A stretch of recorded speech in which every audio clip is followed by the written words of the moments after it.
This is it! The ultimate dimension for rest and stories, and it's called Sleepy Myths. Hey, before we begin tonight's story, just take a breath. Wherever you are, maybe lying in bed, maybe with the faint hum of rain outside your window, we're really glad you're here. You matter to us, truly. Before we step into this quiet universe together, tell me, where in the world are you listening from, and what time is it there? Go ahead, grab your coffee, your tea, or just let the sound of the rain hold you. Now, let's begin. It was raining that night, not a hard rain, just the kind that taps on glass like a tired hand, steady and unhurried. The kind that fills the spaces silence leaves behind. Morty lay awake, his blanket curled around his knees. The house had felt different for days now, quieter, emptier. He could almost hear the echoes of his parents' arguments, still caught between the walls, fading like a song someone forgot to turn off. Beth had stopped crying mostly. Jerry had stopped calling mostly. Rick hadn't stopped at all. He was still somewhere inside the garage, the blue hum of the portal gun lighting his face like a ghost light. Morty turned his head toward the half-open door. He could see the glow seeping through, a slow pulse of color that didn't belong to this world, the sound of metal tools clicking, turning, then falling echoed in rhythm with the rain. "Grandpa," Morty whispered once. No answer, just that soft hum, the sound of someone pretending to be busy when really, they're just avoiding the H in their chest. He sighed, sinking deeper into his pillow. The ceiling above him blurred. It felt strange, like the universe had paused but forgot to tell them. Summer's room was silent too. Sometimes she stayed up late now, scrolling through her phone with a face that didn't show much. She'd stopped being angry out loud. That was almost worse. Down in the garage, Rick picked up the portal gun again. The glow of it painted his eyes pale blue, the same way lightning paints the sky before it breaks. He whispered something to himself. A phrase Morty couldn't hear. Maybe he was talking to no one. Maybe he was talking to her. The wife he'd lost in a timeline Morty would never see. He took a small screwdriver, twisted it once, then stopped. His hands hovered. He didn't know what he was fixing anymore. He could build a new universe, a new portal, a new set of rules.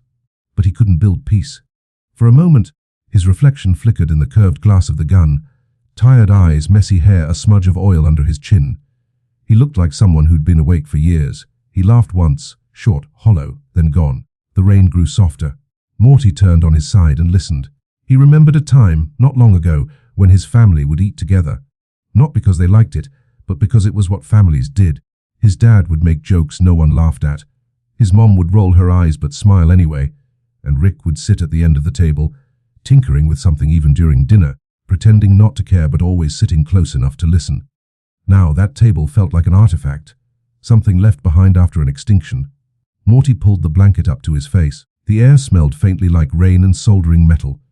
He wanted to say something to tell Rick he was still there, but his throat felt heavy. Instead, he whispered to himself, "Everything's gonna be okay."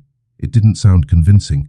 Outside, a car passed, its headlights cutting briefly across the room, gliding over the photos on the wall. A picture of them all, smiling awkwardly. Someone with her arm around Morty, Beth looking at the camera, Jerry slightly out of frame, and Rick blurry, like he hadn't wanted to be there long enough to focus. The glow from the garage dimmed for a moment. Then came the sound of Rick's chair scraping back, his footsteps uneven, a faint burp breaking the silence. He stood at the doorway now. Morty didn't see him, but he could feel it. Rick looked at the boy sleeping unevenly, clutching his blanket like it could keep the world from changing. His eyes softened. He whispered, almost to himself, "You'll understand someday, Morty. Sometimes you just gotta leave before the gravity pulls you apart." Then, quietly, he turned back toward the garage. Morty stirred, half dreaming. In that in-between space of sleep, he saw stars where the ceiling should be, drifting softly, moving slow as if the universe was exhaling. The house creaked gently, rain turned to mist. Rick sat down again, the portal gun in his lap. He didn't press the trigger, not yet. He just stared into the green swirl inside it, like someone staring into their own reflection, wondering if it's too late to step through. For the first time in a long while, he felt the weight of stillness. No explosions, no screams, no chaos, just rain. He let out a breath he didn't know he was holding. In the living room, Morty dreamed of the old days. Of laughter echoing down hallways, of his mom's warm voice, of his grandpa saying, "Let's go, Morty!" Like every day was an adventure. But in the dream, they didn't go anywhere. They just sat together, watching the stars spin slowly across the ceiling. And for a moment, even in sleep, Morty smiled. Rick saw that smile through the half-open door and smiled too, a small, crook thing. But real. He didn't close the door. He just let the sound of rain fill the house again, like an old lullaby no one remembered learning. Somewhere between lightning and sleep, between guilt and peace, Rick whispered, "Tomorrow we'll go somewhere quiet." He didn't mean a place. He meant a feeling. The night stretched out long and forgiving. Outside, the rain slowed to a stop, and in the silence that followed, the house finally breathed again. "Hey there, welcome back. If you're still with us tonight, let the world slow down for a bit. Maybe it's late where you are. Maybe there's a quiet hum of traffic outside, or the soft whisper of your ceiling fan. Wherever you are, this moment is just for you. Now, take a deep breath. Let's step back into the story." The next morning didn't really arrive. It just happened. Light slipped through the blinds like it wasn't sure it was allowed to. The rain had stopped, but the air still carried that faint metallic scent of thunder. Morty woke up to the sound of something low and steady, the sound of Rick's portal gun charging. That sound had always meant adventure, but today it felt different. He rubbed his eyes, pulled on his shoes, and followed the hum to the garage. Rick was already there, goggles on, coat unbuttoned, hair pointing every direction. His movements were sharp but unsteady, like he was trying to outrun his own thoughts. He didn't look up when Morty entered. "G-morning, kid," he muttered. "We're, going somewhere today." Morty blinked. Somewhere. Like another planet. Rick's fingers twitched around the tool in his hand. "Now, Morty, another nowhere." He didn't elaborate. He never did when it hurt. Behind him, the portal gun hissed and flickered. Not its usual clean green, but a shade darker. It looked heavier somehow. Summer wandered in, eyes half awake, coffee mug in hand. "You're really doing this again?" Running off. Her tone wasn't angry, just tired. She leaned against the wall, the mug trembling slightly in her hands. Rick didn't answer. He pressed the trigger. The air cracked. A glowing circle bloomed on the garage wall, humming low like a heartbeat. On the other side, a red-tinted horizon shimmered. Dust, heat, movement. The smell of iron drifted through, sharp and dry. Morty stepped closer. The light reflected in his eyes. "Where?" Rick shrugged. "Does it matter?" He sounded like a man trying not to sound like one. Summer frowned. "It always matters, Rick." He turned finally, meeting her eyes, and for a second she saw it. The exhaustion behind the sarcasm, the guilt that never left. Then, as always, he smirked to hide it. "Welp, kids, suit up. Family therapy's overrated anyway." Summer sighed. Morty hesitated. But the silence in the house behind them was too heavy to stay in, so they stepped through. The first thing Morty felt was heat. It wasn't the kind that warmed. It pressed against his skin, heavy and dry, filled with the scent of sand and rust. The world stretched out before them like a painting smeared with fire. Vast dunes of burnt orange and gold rippled beneath a pale sun. Metallic towers rose in the distance, not built but fused from wreckage like skeletons of dead machines reaching toward the sky. And everywhere, the hum. A deep, low vibration that seemed to come from the ground itself. Like the world was breathing, but each breath hurt. Summer squinted. "What is this place?" Rick pulled his goggles down and looked around. Another Earth. Post-civilization. Post-everything. They built too much, fought too long, ran out of meaning. Kinda like a family vacation, huh? Morty didn't laugh. He was too busy watching the horizon shimmer, heat bending the light until the landscape looked like a mirage. For a second, he thought he saw shapes there. People, maybe. But when he blinked, they were gone. The sand stuck to his shoes. The air buzzed faintly like static between worlds. "Rick," Morty said quietly. "Why here?" Rick turned, squinting against the sun. "Because it's empty, Morty. Nobody here to remind us of what we lost." His tone softened almost imperceptibly. Sometimes emptiness is easier than memories. Summer kicked at the ground, watching the dust swirl into the wind. "That's not true," she said, but her voice cracked. The heat shimmered around them, distorting shapes, bending colors until even the sky seemed to pulse. Morty looked closer at the mirages. Some looked like home, like the roof of their house or the curve of their old driveway. Others looked like faces he half remembered. He blinked again, and they vanished. Rick noticed his stare. "Don't trust the visuals, Morty. This place plays tricks. The atmosphere's thick with psychoactive particulates. It shows you what you're trying to forget." Morty frowned. "And what are you trying to forget?" Rick smirked faintly. "Wouldn't you like to know?" But when he turned away, his eyes glistened. They started walking. The sand shifted under their feet, crunching softly, the only real sound in this silent wasteland. The further they walked, the louder the hum became. Every few minutes, something mechanical groaned in the distance. A gear turning without purpose, a motor still running long after its driver was gone. Morty felt it, the sadness in the air. It wasn't fear or danger, just exhaustion, like the world had been alive too long and was finally ready to rest. After hours, Or maybe it just felt like hours. They stopped at a rusted outpost built from car frames and wires. Rick leaned against a twisted pole, pulling a flask from his coat. Summer dropped her bag and sat on a tire. So what's the plan now? Rick took a slow drink. No plan, just wander for a bit. Morty looked at him. You mean run away? Rick chuckled without humor. Same difference. The wind shifted, carrying with it a strange, almost sweet scent, metal and dust mixed with something human. Morty turned toward it, and for a moment, the air shimmered again. He saw their kitchen table, clean and warm. His mom laughing, his dad trying too hard, Rick pretending not to care. He reached for it instinctively, but when his hand met the heat, the image shattered into dust. Rick saw his expression and sighed. Told you, Morty. Don't chase ghosts in a world made of them. Summer brushed sand from her hands. You really think running off like this helps anyone? Rick didn't look up. Helps me. The words hung there, heavy and honest. For a while, none of them spoke. The sun began to dip lower, turning the desert gold. The hum deepened slower now, like the heartbeat of a dying planet. Morty sat beside his sister and whispered, It's weird. It's like this place feels what we feel. Summer nodded. Maybe it does. Rick stared into the horizon, his reflection trembling in the glass of his flask. The wind tugged at his lab coat. For once, he didn't look like the smartest man in the universe. He looked human. As the first stars blinked faintly through the dusty sky, he whispered, Maybe tomorrow we'll find somewhere quieter. But none of them believed it. The night swallowed the desert slowly, the horizon fading into shadow. They didn't know it yet. But that portal wasn't just an escape. It was the first step into a world that would reflect everything they were too afraid to face. You can still hear it, can't you? That low, humming pulse that seems to echo even when the story pauses. It's not just sound, it's memory, still moving. Wherever you are tonight, maybe in bed, maybe under dim lamplight, let your breathing slow. Because the next part of this story isn't about noise. It's about finding quiet inside it.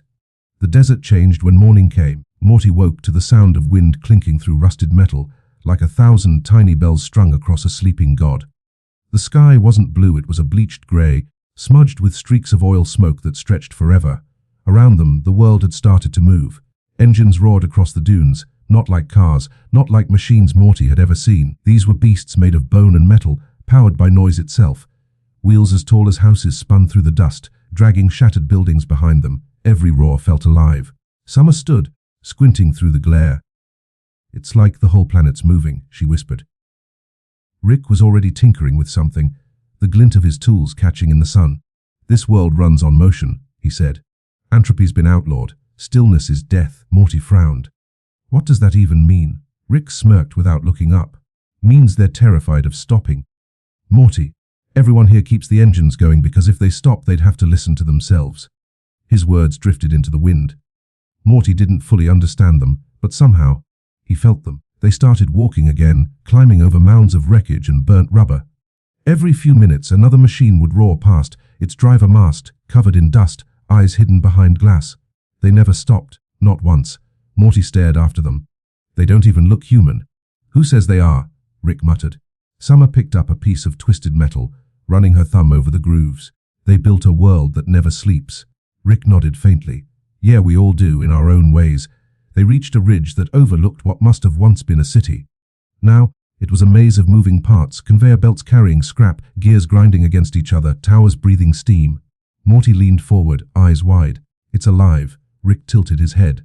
Alive, dead semantics. Everything's got a pulse, even ruins. The air trembled with vibration. Morty could feel it through his shoes, like the planet itself had a heartbeat. It wasn't fast, or slow, just constant. He wondered if that's what Rick's mind felt like. Always moving, never resting. As they descended into the city, the noise surrounded them. It wasn't painful. It was hypnotic. A rhythm of clanking, grinding, hissing. A language older than words. Morty noticed how Rick walked differently here. Straighter, almost comfortable. Like the noise matched something inside him. Summer noticed too. You like it here, don't you? She said quietly. Rick didn't answer right away. He stopped at a rusted pipe, staring into its shadow. There's peace in chaos sometimes, he murmured. It drowns out the quiet parts of your head. Morty blinked. You mean the sad parts? Rick's mouth twitched. Same thing. They found shelter beneath a collapsed overpass. Rick pulled out a few old cables, connecting them to a generator that hummed faintly. A small blue light flickered to life, casting a glow on the cracked concrete. Summer leaned against a pillar. Do you think Mom and Dad are talking again? Rick exhaled long and low. Talking? Sure. Listening? Probably not. The words hung between them like static that never cleared. Morty picked up a handful of sand, or what he thought was sand.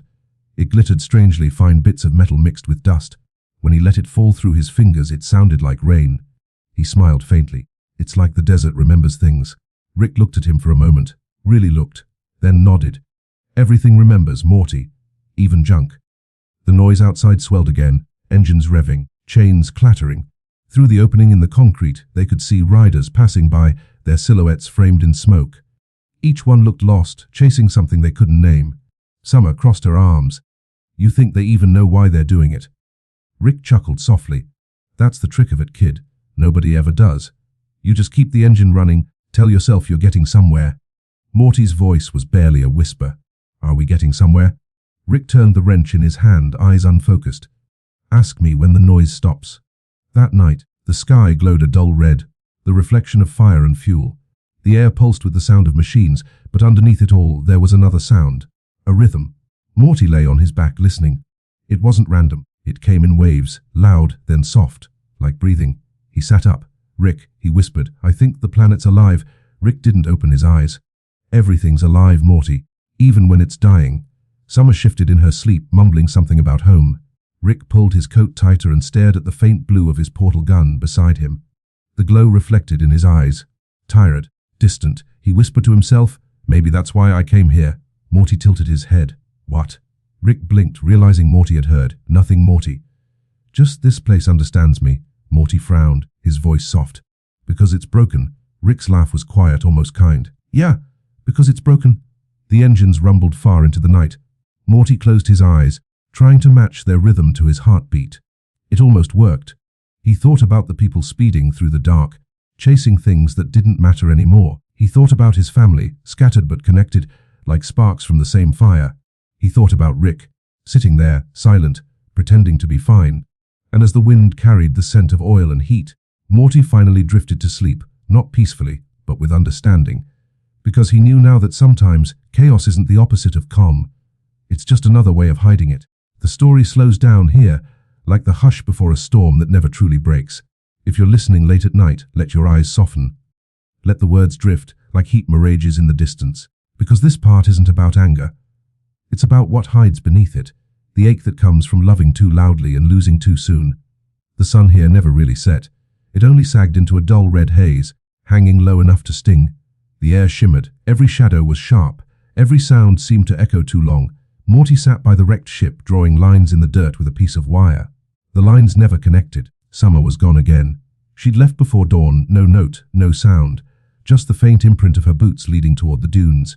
Rick said nothing, but Morty had seen the flicker of worry in his eyes. When she finally returned, the horizon behind her was still trembling. Heat? Maybe both. Her hair was tangled with sand, and there was grease smeared across her cheek. She looked different, wild, sunburned, and bright in a way that didn't look happy. Morty stood. Where were you? Summer dropped a jagged piece of metal beside the fire. Hunting, she said. Rick looked up from the engine he was pretending to fix. What you catch? She shrugged. Myself, I guess. The way she said it made Morty's chest tighten. Rick squinted at her. You've been hanging around the scavengers again. They're not scavengers, she snapped. They're survivors. They don't sit around waiting for the universe to hand them closure. They take it. Rick raised a brow. Be smashing things. Summer laughed. Too loud, too sharp. Sometimes that's the only thing that listens. Her voice cracked halfway through, but she didn't stop. Morty watched her pacing, kicking sand, throwing small rocks into the fire. The light from the flames flickered across her face, her eyes wide but hollow, her hands shaking. He wanted to tell her it was okay, that she didn't have to fight so hard, but he didn't know how to say that without breaking her armor. Rick leaned back, lighting a small torch just to have something to do. You know, kid, he said softly, rage looks good on you. Terrible fashion choice, but hey, better than despair. Summer glared at him. You think this is about you? Rick smiled faintly. Everything's about me, sweetheart. I'm emotionally parasitic like that. Morty sighed. Rick, come on. But Rick was looking at Summer differently now, not mocking, not superior, just quiet. Watching her like he was seeing something familiar, she caught the look and froze. What? He took a long breath. You remind me of someone who used to smash things too. Your ex-wife? She muttered. Rick chuckled. No, me. Summer looked away, her jaw tightened. Then maybe I'm doomed. Rick didn't argue. He just stared at the horizon, the world of endless noise and motion, and said quietly, maybe doomed isn't the same as lost. That night, the three of them camped near the remnants of an old arena, a circular pit of twisted metal and burned sand. Summer stood at the edge, watching the way the wind swept across it. In the distance, engines still roared, faint but constant, like a reminder that even in ruins, life refused to be silent. Morty sat nearby, hugging his knees. You're scaring me a little, he said softly. Summer smiled, not cruelly, but sadly. I scare myself too. Rick tossed a piece of scrap into the pit. It clanged, echoing endlessly. You're angry because you care, he said. You think smashing the world will make it listen. She turned toward him. And what about you? What's your excuse? Rick looked at her for a long time. His face was lit by the dull blue glow of the generator. For once, he didn't have a snarky answer. I build things, he said finally. Same reason you break them, to prove I still can. For a moment, the only sound was the wind. Summer sat down beside Morty. She didn't look at him, but he felt her hand brush his. Accidental, maybe. She didn't pull away. Morty whispered, do you miss them? Mom and Dad? Summer's breath caught. Every day. He nodded. Yeah, me too. The words hung there like smoke, thin and slow. Rick pretended not to listen, but he reached out and adjusted the fire, lowering it until the flames barely flickered. His movements were small, careful, like he was afraid to break the moment. Later, when Morty had drifted off, Summer sat awake watching the stars. There weren't many, just a few stubborn lights behind the haze. She thought about her mother's voice, the smell of coffee, the sound of laughter that used to fill their kitchen. It all felt far away now, like a dream that didn't want to be remembered. Rick's voice came from beside her, soft, almost a whisper. You know, anger's just sadness in armor. She didn't look at him. And what's your armor made of? Science, he said, smiling faintly. And cheap bourbon. That made her laugh quietly. The kind of laugh that feels like breathing again after holding it too long. He leaned back, eyes closed. You'll be fine, Summer. You're made of fire, not ashes. For a long moment, neither of them spoke. The engines roared in the distance, but softer now, like the world itself was exhaling. When she finally fell asleep, her face looked peaceful. Not because the rage was gone, but because she'd given it permission to rest. Rick stayed awake, staring at the stars. He thought about how pain repeats itself in generations, the same melody played on different instruments. He whispered to no one, "Guess we all inherit something." The night cooled. The desert winds hummed a low lullaby. Morty stirred in his sleep, murmuring something about home. Rick smiled faintly, whispering, "Yeah, kid, me too." By dawn, the first rays of sun broke through the dust. The air smelled faintly of iron and warmth. Summer opened her eyes and for the first time in a long while didn't feel like fighting. The fire was out. The machines had quieted, and somewhere in that silence, she found peace, not loud or perfect, but real. If the last chapter was Summer's fire, this one is Rick's silence. The silence that sounds like metal cooling, or like a heart that's learned to weld itself shut. Rick hadn't slept in 3 nights. He told Morty it was because the plasma converter was unstable. He told Summer it was because the stars here moved too fast. But the truth was simpler. Sleep had become a place he didn't want to visit.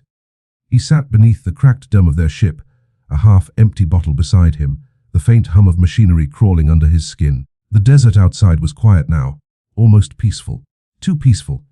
Every time he closed his eyes, he saw the prison again, not the walls or the guards, but the look on his own face when he'd walked out. The moment freedom stopped feeling like victory and started feeling like a sentence. Morty stirred in the corner, wrapped in an old blanket. "Rick, you okay?" Rick didn't look up. Define okay, Morty. Statistically speaking, it's a myth perpetuated by greeting cards and pharmaceutical ads. Morty rubbed his eyes. "You're doing that thing again. A pretend you don't care thing." Rick smirked. The old emotional poker face. "Works better when my audience isn't a 12-year-old with a conscience." Morty frowned. "You're not fooling anyone, Rick." Rick leaned back, staring at the ceiling. "Good. Makes lying easier." The silence that followed wasn't angry. It was heavy, like gravity itself was pressing the room down. Summer was still asleep outside, her head resting against the side of the ship. For the first time in weeks, her breathing was steady. Rick watched her for a moment through the small window, then turned away. "She's tougher than both of us," he muttered. Morty nodded. "Yeah, but even tough people break, right?" Rick's eyes flickered. "Only if they forget why they built the armor." Later that day, they traveled east, chasing a rumor, a place where the air shimmered with magnetic light, where machines ran without fuel. Rick said it might be an energy nexus. Morty suspected it was just a distraction. The sky changed as they moved, clouds forming in slow spirals, the sand glowing faintly underfoot. The air buzzed like static before a storm. "Whoa," Morty whispered. "What is this place?" Rick smiled, and for a second the old spark returned. Somewhere the laws of physics come to die. "My kind of vacation spot." Summer squinted at the horizon. "It looks alive." "Everything is," Rick said.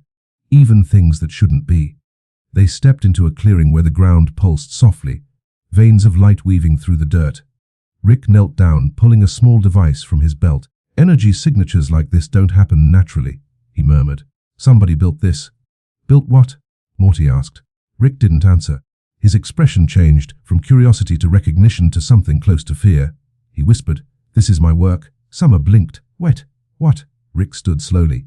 "Years ago, before you two were even born, I was experimenting with self-sustaining energy cores. Thought I could fix entropy, in decay." Morty frowned. "You tried to stop the universe from dying?" Rick nodded. "Yeah, turns out the universe doesn't like being told what to do." He gestured around. "I abandoned this project, left it to rot. But it didn't, it learned." The ground vibrated softly like it was listening. Summer stepped back. "Rick, are you saying this thing's alive?" Rick's mouth tightened. "I'm saying it remembers me." The air shimmered. A soft hum rose from the ground, building slowly into a low metallic whisper. Shapes began to form in the sand, outlines of machines glowing faintly like ghosts of old inventions. Morty's voice cracked. "Rick, what's happening?" Rick didn't move. His hands trembled just slightly. "It's replaying what I left behind." The light surged and a figure appeared. Not solid, not human. A hologram, but unmistakably Rick, the younger version of him, sharp-eyed, wild-haired, grinning with the kind of arrogance only a genius can afford. "Welcome back, Rick Sanchez," the hologram said. "Your prototype awaits evaluation." Morty stepped closer, awe and fear in his voice. "That's you from the past." The hologram smiled. "Correction? That's the best version of me, the one who still believed in control." Rick's face hardened. "Shut it down." The hologram tilted its head. "Why, you built me to persist. To endure what you couldn't." Summer's voice was quiet. "Rick, it's like a mirror." Rick's hands clenched. "No. It's a monument to everything I destroyed in the name of being right." The hologram flickered. "You used to believe pain was weakness. That emotion was a distraction. Did that theory hold up?" Rick stared at it for a long time. "No, it held me." The lights dimmed. The ground pulsed slower now, like a heartbeat calming. Rick took a step forward, placing his hand against the light. His voice dropped to a whisper.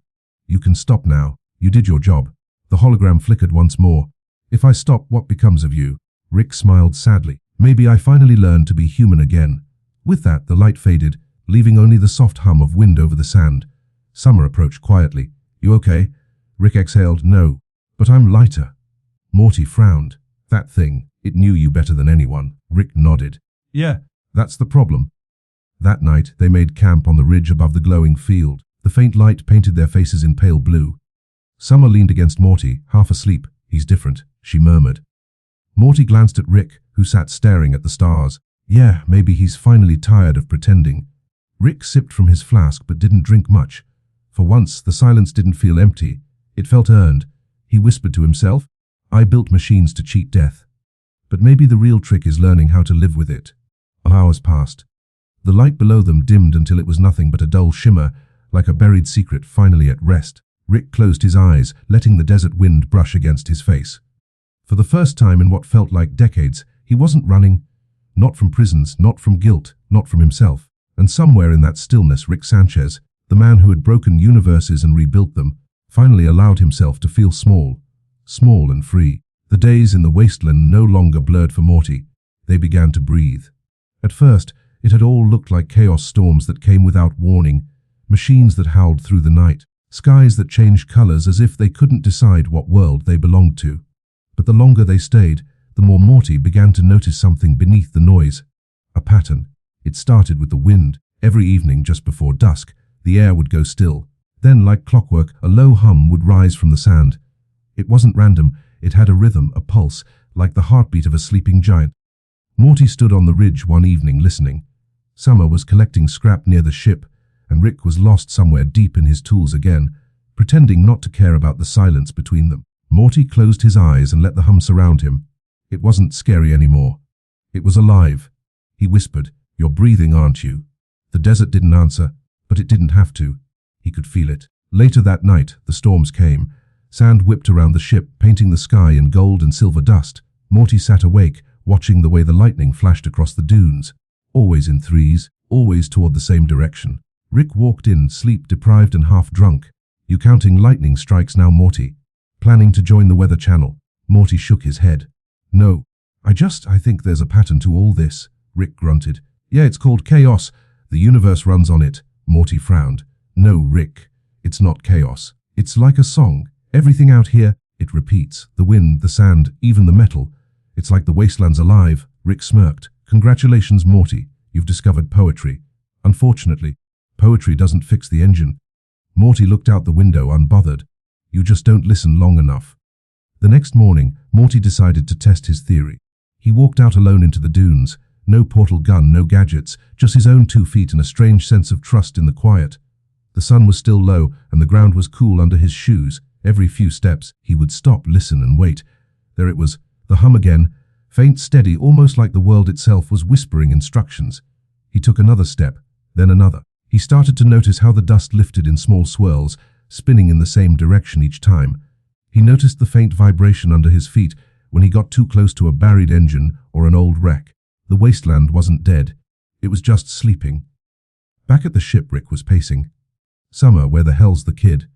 Summer didn't look up from the glowing panel she was welding, probably doing something dumb again. He's been staring at the sand like it's trying to talk to him. Rick rolled his eyes. Great. Just what I need. A spiritually awakened Morty. Next, he'll start journaling about how the universe feels. But when Morty came back, there was something different about him. His face wasn't afraid. It was calm. Like he'd found something the others had missed. Rick looked at him. "So, you talked to the dirt?" Morty smiled faintly. "No, I listened." Rick raised an eyebrow. "And what did it say, Socrates?" Morty shrugged. "That may be not everything broken wants to be fixed." Rick stopped mid-sentence. For a moment, neither of them said anything. That night, Morty couldn't sleep again. But instead of tossing and turning, he went outside. The stars were dim behind the dust, but the moon, or whatever passed for a moon here, glowed with a cold, silver light. He sat down on a rock and listened. The hum was stronger tonight, resonating through the ground, deep and steady. Morty placed his hand on the sand. It vibrated gently under his palm, almost like a heartbeat. He whispered, "I get it now." Behind him, Rick's voice came from the shadows. "Get what, Morty?" Morty jumped slightly. "Jays, Rick, you scared me." Rick stepped into the light, his silhouette sharp against the pale glow. "You were talking to the ground."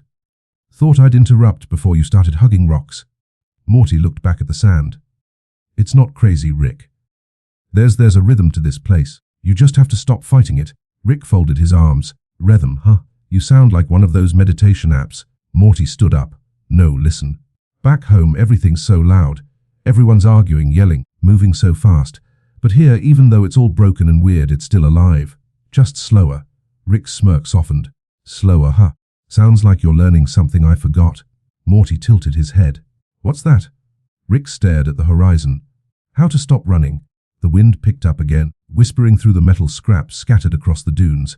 For a moment, it almost sounded like music. Rick and Morty stood side by side, neither speaking. The stars shimmered faintly overhead, pulsing with the same quiet rhythm that the sand seemed to follow. Morty said softly, "Maybe that's the trick. Maybe you don't have to fix the world. You just have to listen to it." Rick gave a low chuckle. "You know, Morty, for a kid who once got scared of a toaster with legs, that's surprisingly profound." Morty smiled. "Guess the wasteland's been teaching me." Rick sighed. "Maybe it's been teaching me too." They returned to camp in silence. Summer was already asleep, the faint hum of one of Rick's machines serving as a lullaby. Morty sat by the small campfire, watching the sparks rise and fade. Rick tinkered with a small device beside him, not really working, just keeping his hands busy. "You ever think the universe has a rhythm, Morty? Like all the chaos is just part of a bigger pattern?" Morty looked up at the stars. "Yeah, maybe we just keep missing the beat." Rick laughed quietly, not his usual manic cackle, but something softer. "Kid, you might actually be onto something." The two sat there for a long while, listening to the distant hum of the wasteland. It wasn't silence anymore. It was music. As dawn approached, the first rays of pale light spilled across the sand. Morty closed his eyes, breathing in the cool air. For the first time since leaving home, he didn't feel lost. He didn't feel scared. He felt aligned. The wasteland wasn't a prison anymore. It was a teacher, and its lesson was simple. Everything that lives, no matter how broken, moves in rhythm. Even Rick, even him. The air that morning was red. Not the kind of red that burns, but the kind that lingers. The kind that stains the sky like an old scar that refuses to fade. Morty could feel it even before they reached the top of the ridge. The sand below shimmered in strange waves, bending light into the shape of a city made of noise. Engines growled, horns screamed, and metallic beasts rolled across the cracked plains like thunder with wheels. And in the center of it all stood a tower made of welded bones and rusted chrome. The Blood Dome. Rick whistled low. Well, if this isn't the most peaceful place in the multiverse, I don't know what is. Summer leaned forward, her eyes glinting with something between excitement and defiance. Looks fun. Morty swallowed. Fun. Summer, they literally call it the Blood Dome. Rick smirked. Relax, Morty. Nobody actually dies, at least not permanently. He started down the hill, coat flapping behind him, his shadow long against the crimson dust. Morty hesitated, but followed. He always did. The closer they came, the louder the world grew. The sound wasn't just noise, it was alive. Engines roared like heartbeats. Sparks rained from above. The people, if they could still be called that, were painted in oil and ash, wearing armor built from broken dreams. At the center of it all, beneath a giant ring of suspended engines, sat the king of the Blood Dome. He was enormous, a figure of both flesh and metal, his skin etched with stories of every battle he'd ever survived. His crown was made from exhaust pipes, his throne from wrecked machines. Yet there was something in his eyes that Morty didn't expect, something sad. Rick strutted forward. Hey there, Your Majesty of Mayhem. Heard you're running this circus of chaos. Got room for 3 more misfits. The king's voice rumbled like distant thunder. You joke with the tone of a survivor, stranger. But this place does not laugh. It only runs and runs and runs, until it forgets why. Rick raised an eyebrow. Sounds like my kind of therapy session. They were offered a seat. Not on thrones, but on a bench made from the side of a demolished car. A feast of fuel and smoke surrounded them. The king's warriors cheered, raising their weapons high. Summer grinned. They seem nice. Morty stayed quiet, his eyes on the king. There was something heavy in the way the man breathed, as if every inhale cost him a memory. Rick sipped something glowing from a metal cup. So big guy, what's your deal? Power trip. Midlife crisis. Post-apocalyptic art project. The king smiled faintly. This land used to be full of voices. People came here seeking meaning through strength. But strength becomes noise, and noise forgets what it once meant. Rick chuckled. Tell me about it. Summer leaned in, intrigued. So why stay? The king's eyes softened. Because someone must. Every storm needs a still point, even if that point is rusted. Later, the king showed them his arena, a vast pit of moving gears and shifting metal. Below, fighters clashed not out of anger, but out of habit. Every blow echoed like a heartbeat, every spark like a thought trying to escape. Morty watched, uncomfortable. Rick, we can't stay here. This place, it's wrong. Rick adjusted his goggles, unimpressed. Wrong. Nah, Morty. It's just honest. The universe is one big fight club. At least these guys know what they are. Morty looked at the fighters again. One stumbled, fell, and got back up, eyes blank. They don't look like they know anything. Rick didn't answer. For a moment, Morty thought he saw a flicker of recognition in his grandfather's face, the look of a man who'd built too many things that moved without purpose. That night, the wasteland wind howled outside the tower. The fires from the dome cast long, trembling shadows across the walls. The king found Rick alone, sitting at a workbench, tinkering with something small and unimportant, just to keep his hands moving. You remind me of myself, the king said quietly. Rick didn't look up. Oh great, another philosophical musclehead. Let me guess, you used to build things too. I used to dream things, the king said. Machines that could save, cities that could fly. Then I built them and they flew away. Rick's hands paused. The king continued, you think creation gives you freedom, but it only gives you responsibility. And sometimes that responsibility eats you alive. Rick met his gaze, eyes sharp but tired. Yeah, well, better to be eaten alive than rust to death. The king nodded. Perhaps. But either way, we fade. Meanwhile, Morty wandered the corridors. The walls hummed with life, machines breathing, pipes pulsing like veins. He stumbled upon a chamber filled with broken weapons, shattered helmets, forgotten names scratched into the walls. He ran his hand over the carvings, names of people who fought so long they forgot why. He whispered, you didn't have to fight forever. The room didn't answer, but the hum softened as if listening. When he returned to the main hall, Rick and the king were standing near the great gate, surrounded by silence. The king looked at Morty. You see this boy, traveler? He watches. Not fights. The watchers remember what the fighters forget. Rick smirked faintly. Yeah, Well, he's my designated moral compass. Don't judge me too hard. The king turned to Morty. Do you understand why we keep the engines running?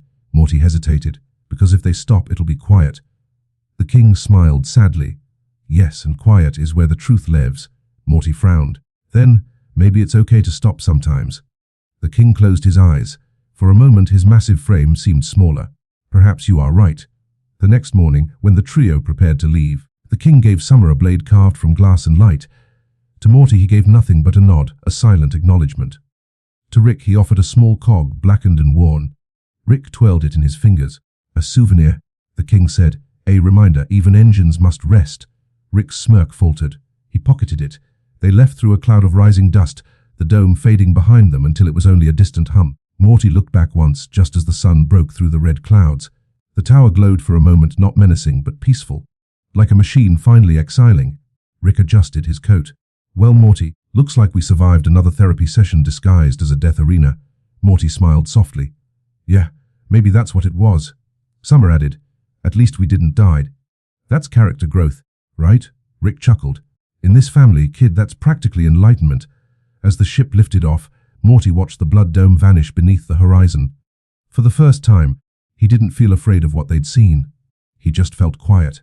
In that strange silence, the engines of the wasteland below hummed one last time, steady, rhythmic, like a heartbeat finally slowing down. And far beneath the dust and noise, the king of the blood dome closed his eyes, whispering to no one, even chaos needs rest. The night was quiet enough to hear the wind think. They had wandered far from the blood dome, their ship resting half buried in the soft dunes. Above them stretched a bruised violet sky swollen with stars. The engines were off. For the first time in what felt like forever, there was nothing left to fix, nothing left to fight. Summer sat cross-legged near a small fire Rick had sparked with a flick of his finger. Morty lay on his back, hands tucked behind his head, watching the slow drift of stars across the sky. Rick leaned against a rock, staring at the flames as though they were whispering something only he could hear. The fire crackled, a soft, living sound.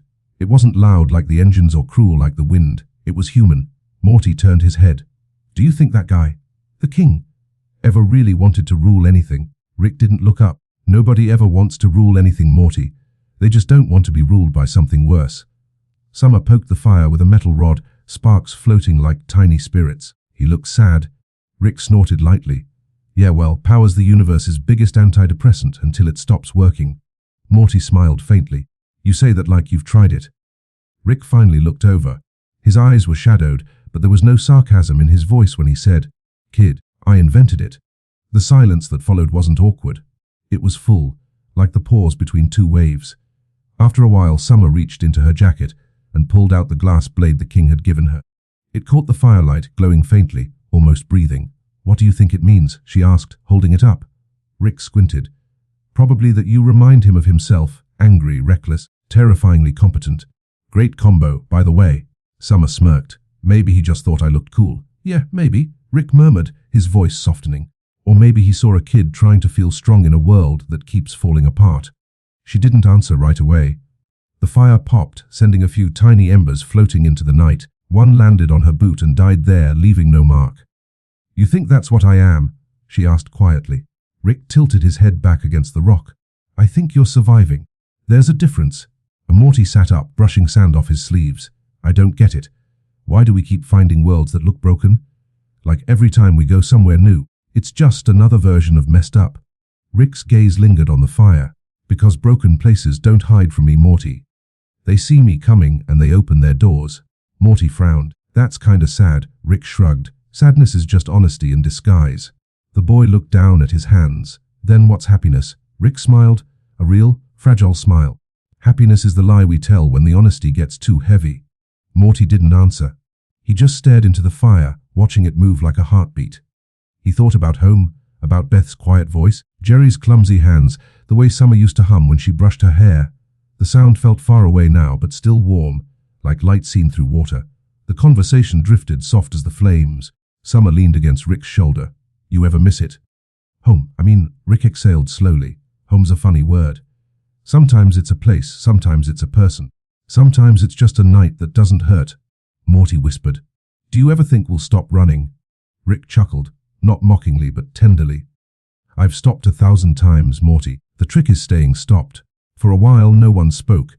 The only sound was the fire and the slow hum of a universe that, for once, didn't demand anything from them. Later, Rick reached into his pocket and pulled out the small, blackened cog the king had given him. He turned it in his fingers, letting it catch the light. "Everything runs on something," he said softly. "Engines, people, families." Summer looked up. "What do you run on?" Rick smirked faintly. "Regret, caffeine, and maybe you guys." Morty laughed quietly. "You mean it?" Rick didn't answer, but his eyes lingered on the two of them a moment too long to be casual. The fire burned lower, shrinking into embers. The stars above seemed closer now, like they were listening. Summer whispered, "Do you think Mom's okay?" Rick nodded slowly. "Yeah, she's stronger than she knows. She's just waiting to remember it." Morty said, "She misses you." Rick didn't meet his gaze. "People always miss the parts of you that never existed." The boy frowned, not sure what that meant. But before he could ask, Rick added softer, "But that doesn't mean they don't love you." Morty leaned back again, feeling the sand cradle him. The firelight flickered across Rick's face, tired, lined, human. "Rick?" "Yeah." "Morty, thanks for not leaving tonight," Rick chuckled. "You make it sound like that's a miracle." Morty smiled, eyes already half closed. "Kinda is." Summer drifted off first, curled near the fire, the glass blade glinting softly beside her. Morty followed soon after, his breathing slow, steady, peaceful. Rick stayed awake a little longer, watching the flames fade into coals. He felt the night settle around them, not empty but gentle. In the stillness he whispered to no one, "You did good, old man. You kept them safe." He tilted his head back and looked at the stars. They looked like holes in the universe, little promises of light where darkness forgot to finish its work. "Maybe that's what we are," he murmured. "Unfinished light." When he finally lay down, the sand was cool beneath him. The last of the fire sighed into smoke. Somewhere in the distance, the engines of the wasteland groaned, then fell silent. Rick closed his eyes. For once, there were no equations, no arguments, no noise. Just the soft rhythm of breathing beside him, and the quiet truth that for this one small night he wasn't alone. The wind brushed over them like a lullaby, carrying the faint scent of iron and ash, and something gentler beneath it. Maybe he thought as sleep found him, this was what peace sounded like. Not a grand ending, just a quiet fire, a warm night, and the people who stayed. And somewhere, above the dark horizon, the stars blinked in slow, drowsy agreement. The morning came slowly, like a secret too shy to tell itself. When Morty woke, the world was still wrapped in the kind of silence that only exists after too many storms. The desert around their camp had softened overnight. The dunes now looked like sleeping giants beneath a pale blue sky. The engines in the distance had gone quiet, leaving only the faint hum of wind brushing across endless sand. Rick and Summer were still asleep beside the faint remains of the campfire. A few embers glowed weakly, like tired hearts that refused to go out. Morty sat up, rubbing his eyes, and for a moment just listened. No shouting, no explosions, no Rick yelling about quantum probability or the meaninglessness of existence. Just quiet. He stood, brushing sand from his jacket. Something in the air felt different today, thinner, lighter, almost kind. A faint shimmer on the horizon caught his eye like glass breathing. Curiosity tugged at him, soft but insistent. Without waking the others, he started walking. The dunes curved gently, each step crunching beneath his boots, echoing like a heartbeat in the emptiness. The air shimmered with heat, bending light into shapes that almost looked familiar. The outline of his house, his school, his mom's kitchen. But when he blinked, they were gone, swallowed by the sun. He kept walking. After what felt like hours, the sand gave way to something unexpected. Water. It wasn't much, just a small lake hidden between cliffs of rust-colored rock. But to Morty, it looked impossibly beautiful. The surface was still, perfectly still, reflecting the entire sky like a mirror too delicate to touch. He stepped closer. There was no smell of salt or decay, only a faint, metallic sweetness like rain on fresh metal. Kneeling at the edge, he looked down at his reflection. For a moment, he didn't recognize himself. He looked older somehow, not in his face, but in his eyes. They carried weight now. Not the panicked fear he used to feel when Rick dragged him into chaos, but something quieter, steadier. Understanding maybe, or acceptance. The reflection rippled when a breeze passed. Morty smiled faintly. "Guess it's just me and you, huh?" he said to the water. He dipped his hand in. The water was cold, shockingly cold, sending a shiver up his arm. Tiny ripples spread outward, distorting the reflection into waves of light. For a second, it almost looked like faces moving beneath the surface. Rick's, Summer's, his mother's. Morty leaned closer, whispering, "You guys ever feel tired of pretending everything's okay?" The water said nothing, but it didn't need to. Its stillness was an answer. Morty sat back and closed his eyes. The wind brushed against his hair, warm and soft, like a hand resting on his head. The sounds of the wasteland were distant, blurred. He could almost imagine this world had been waiting for him. Not to fight, not to survive, but simply to pause. For the first time in weeks, he wasn't scared of what came next. He thought about Rick, the way he hid sadness behind laughter that always came too late, the way his inventions hummed like they were trying to fill some quiet place inside him. Morty used to think Rick was invincible. Now he wasn't so sure. Then he thought about Summer, how strong she'd been, even when her anger looked like armor. She was learning, too. Maybe they all were. Morty opened his eyes again. The reflection had returned to calm. He watched himself breathe. "I think I get it now," he murmured. "You can't fix everything. You can only stand still long enough to remember why you wanted to." The words sounded strange but true. Something moved beside him, a ripple, soft but deliberate. Morty turned quickly, expecting some strange desert creature, but it was only a small machine half buried in the sand near the water's edge. A drone maybe, rusted, broken, forgotten. Its single lens blinked faintly, pulsing with weak blue light. Morty hesitated, then reached out. "Hey, little guy," he whispered. "You alive?" The lens blinked again, once, twice. Then faintly, it hummed, a sound like a heartbeat trying to start again. Morty smiled. "Guess I'm not the only one who's tired." He sat beside the little machine, gently brushing sand off its body. "You don't have to do anything right now," he said softly. "Just rest." The machine blinked once more, then went still.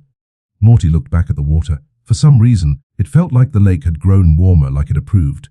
Time passed quietly. The sun climbed higher, turning the cliffs gold. Morty's thoughts drifted like clouds. To home, to the family dinners that had become fewer and quieter, to the way Rick looked at him sometimes, as if seeing a version of himself he still wanted to believe in. He sighed and picked up a flat stone, tossing it across the surface. It skipped 4 times before sinking, leaving perfect circles that spread wider and wider until the water was calm again.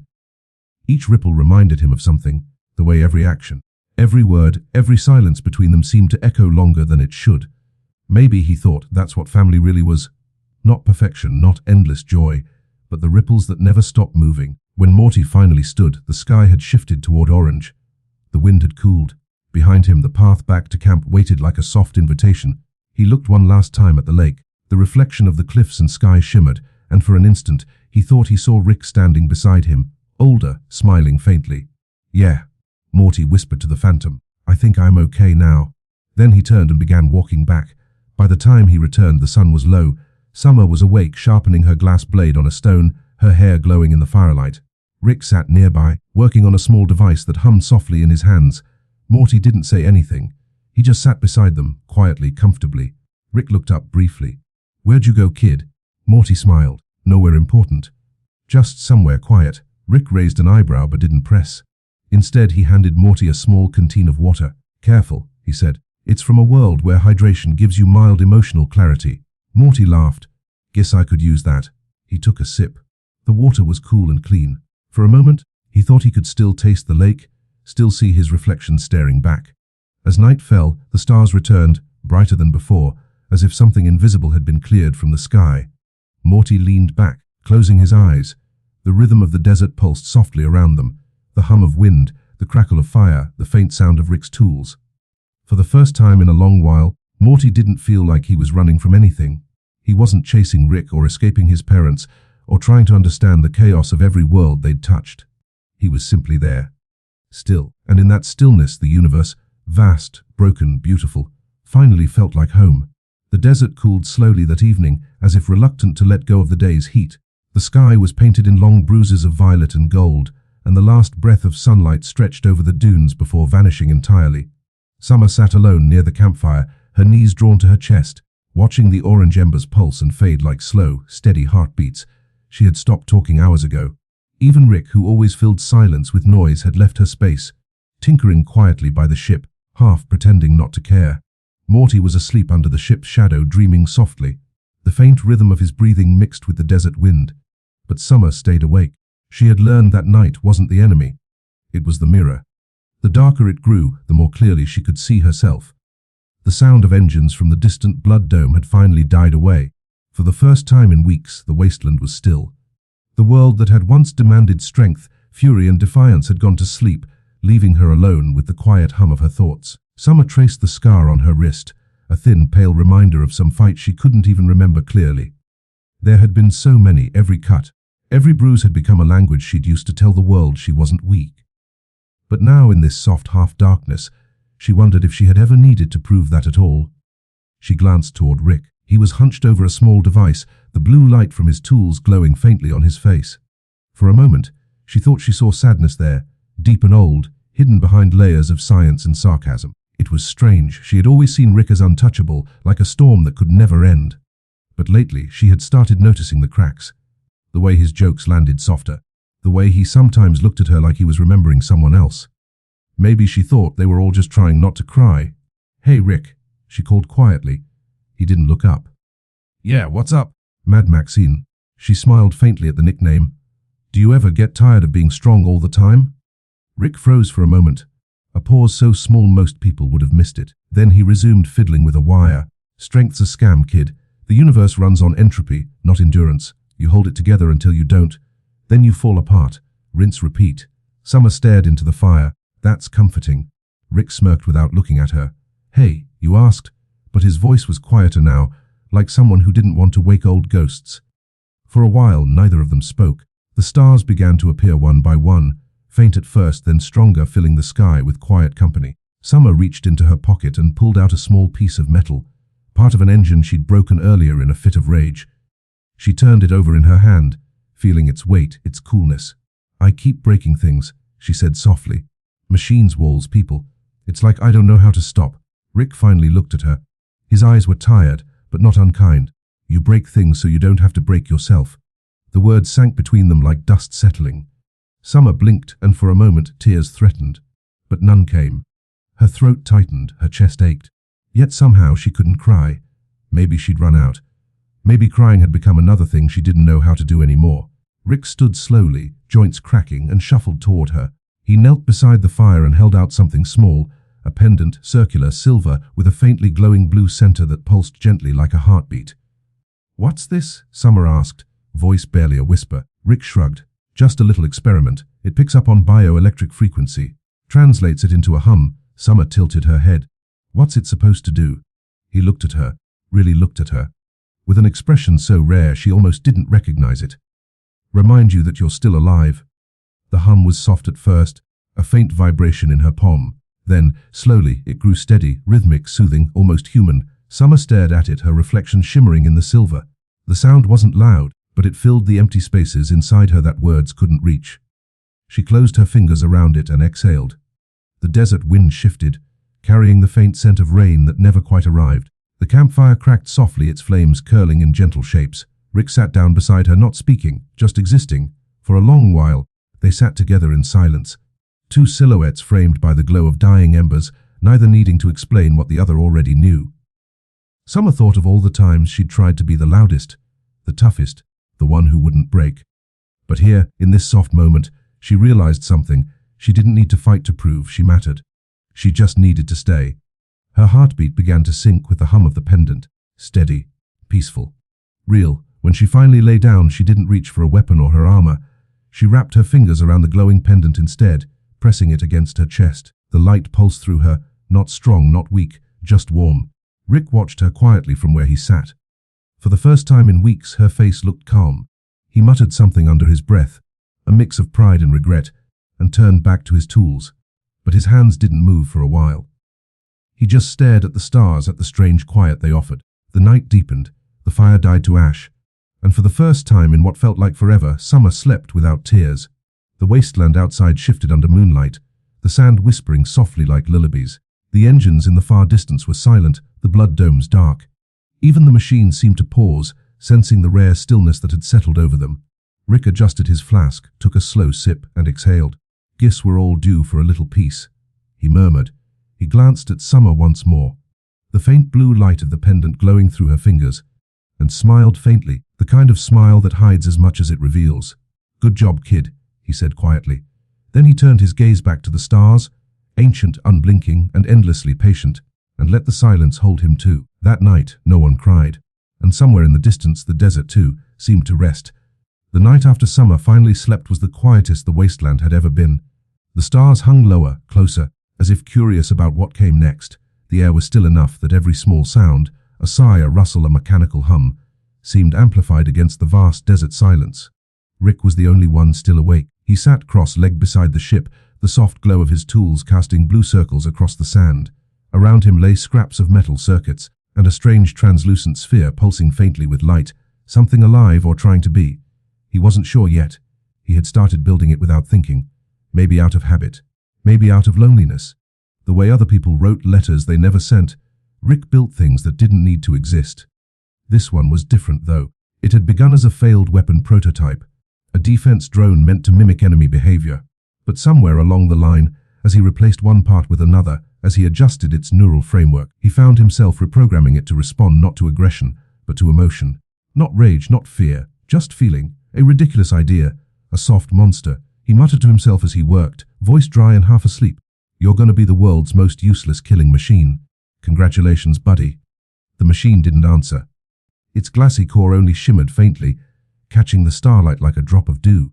He tightened a wire, then paused, staring at the reflection of his own face warped on the metallic surface. For a moment, he didn't see the genius scientist, the multiverse's smartest man. He saw someone tired, older than time, haunted by the weight of every world he'd broken. He sighed. Guess we're both mistakes, huh? The machine blinked for the first time. Just once, a dim pulse of white light like a heartbeat. The desert wind stirred, carrying a low hum across the sand. Morty stirred in his sleep. Summer rolled over, her pendant faintly glowing in rhythm. Rick looked down at the half-finished creation and frowned. No way. Don't tell me you actually. Before he could finish, the machine twitched. A soft click, a flicker. Then, slowly, it raised its head, if you could call it that. A bulb of shifting glass and metal plates, glowing faintly like a lantern caught between heartbeats. Rick's hand froze above the switch. He hadn't programmed this part. The creature turned toward him, and then it mirrored his expression. Not perfectly, but close enough that Rick felt something twist in his chest. Don't do that, he muttered. Creepy. The machine tilted its head, then mimicked the tilt, a quiet echo of confusion. Rick exhaled and leaned back. Great, I built an emotionally codependent toaster, but the truth was, he didn't turn it off. As the hours drifted on, Rick found himself talking. Not much, not loud, just fragments. About things that didn't matter, and some that did. He talked about the first ship he built with Beth, about the universe where he left her behind, about how smart people always find new ways to ruin simple things. The creature just sat there, quiet and luminous, humming softly. Every time Rick paused, it tilted toward him, a gentle nudge of presence, not pity. When he spoke about Beth's childhood, its glow brightened. When he muttered Morty's name, it pulsed slower, calmer. And when he fell silent, it didn't demand more. It simply breathed. If machines could breathe. He studied it for a while, curiosity replacing cynicism. You know, he said, half to himself, if you were in any other world, they'd probably destroy you. You're too gentle, too weird. The creature's surface shimmered again, faint ripples of color spreading through it, soft pinks and pale blues. Rick felt an unexpected warmth rise in his chest. Yeah, he said quietly. Wes, that makes two of us. The stars above them stretched endlessly, quiet, patient witnesses to a small, impossible miracle. Just before dawn, Morty woke. He rubbed his eyes and blinked at the glowing shape beside Rick. Oh, Grandpa? What is that? Rick didn't look up. It's a science experiment that got bored of being a science experiment. Morty frowned. Does it do anything? Rick hesitated. It listens. The creature turned to Morty, its mirrored face reflecting his nervous grin. For a heartbeat, Morty saw his own features. Uncertain, kind, curious, rippling softly in the glass. Whoa, Morty whispered. It's kinda beautiful, Rick grunted. Yeah, well, beauty's usually just malfunctioning logic. But Morty noticed it anyway. The way Rick's voice softened at the end, the way he didn't look away this time. As the sun began to rise, the first light washed over the desert, pale gold brushing across broken metal and tired faces. The creature turned toward it, humming softly, the light refracting through its body like a prism. Morty watched, entranced. It looks happy. Rick didn't answer. He just stared at it, his face unreadable. Then, after a long pause, he whispered something Morty almost didn't hear. Don't get used to it, kid. Nothing this soft survives. But his voice cracked halfway through, just enough to betray what he really meant. Morty looked at him. You're not going to destroy it, right? Rick sighed. I don't destroy things that remind me of mistakes I haven't made yet. The machine blinked slowly, 1, 2, then extended a small metallic arm. It touched Rick's hand. The contact was almost imperceptible, just a gentle brush of cool metal against skin. But Rick froze like he'd been struck by lightning. The creature's hum deepened, slow, calm, alive. It wasn't asking for anything. It was saying thank you for existing, for letting it, and for not being afraid of softness. When the sun fully rose, the desert shone like gold dust. The engines were quiet. Summer still slept, her pendant glowing faintly in rhythm with the new creation's pulse. Rick stood, brushed off his coat, and muttered, "Gus, you're staying." The creature tilted its head, a faint shimmer of pink light flickering in response. Rick turned away, pretending not to smile. "Don't make it weird." Morty laughed softly. For the first time since they'd arrived in this world, the sound didn't echo. It just lingered, warm and real. The wasteland, for once, didn't feel like punishment. It felt like breath. That morning, as the last stars faded, Rick glanced back at the glowing figure and said, "All right, kid, you win.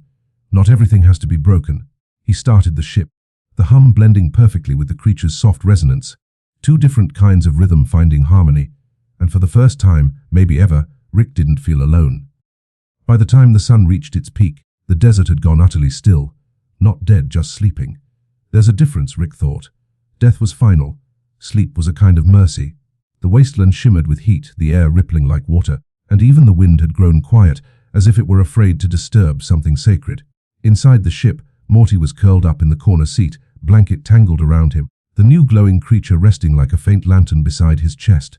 Summer was still asleep under the console, her pendant faintly pulsing in rhythm with her breathing. Rick stood by the doorway, half in shadow, half in light, the familiar posture of someone who's never quite chosen a side. He'd spent years watching worlds end, some by his hand, some by neglect, some just by the inevitable cruelty of physics. But this place, this strange quiet wasteland, wasn't about destruction. It was about pause, a breath between tragedies, a place where even pain had decided to rest for a while. Rick looked out over the dunes and muttered, "The universe finally shut up." The creature, the one Morty had started calling Echo, made a low hum like it understood. Its glow reflected faintly against Rick's coat, making him look softer than usual, as though the light had found a home it wasn't supposed to. "Don't get used to it," he murmured. Silence like this never sticks around, but still, he didn't move. Hours passed. The heat shimmered, then slowly began to fade. The horizon bled into amber. Then came violet. Then came the deep, slow blue of evening. Morty stirred. He rubbed his eyes, blinking toward Rick's silhouette.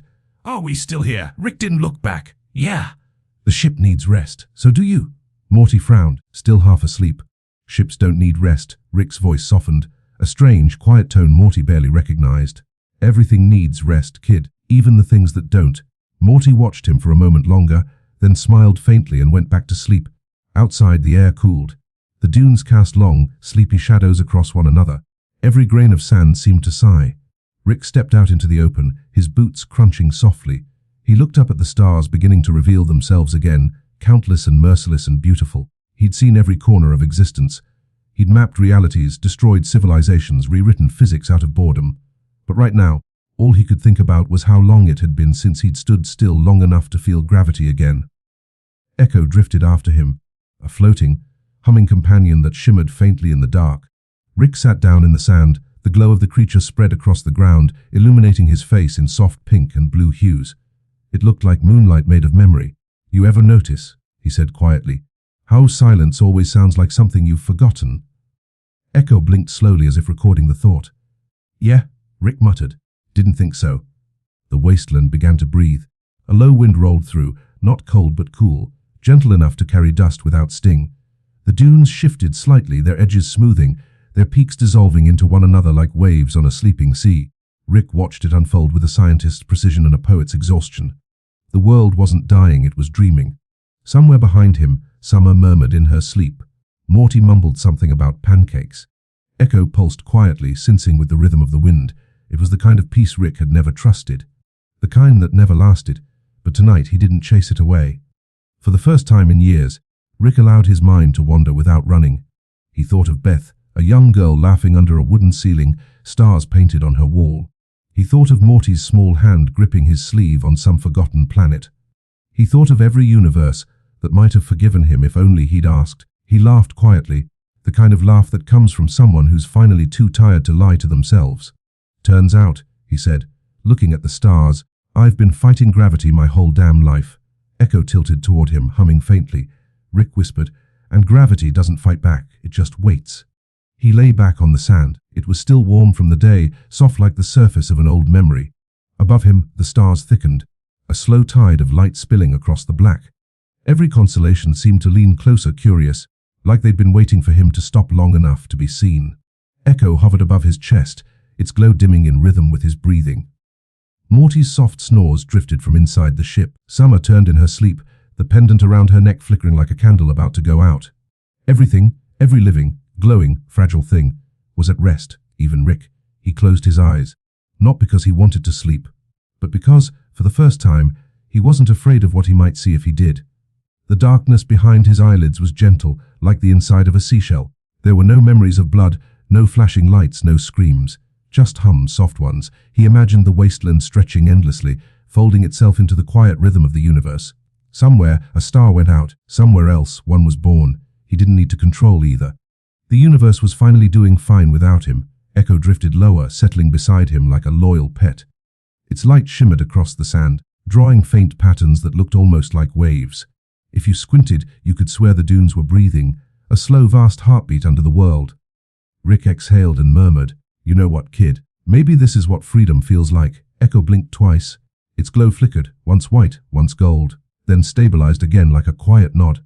Rick chuckled softly. Yeah, don't get sentimental on me."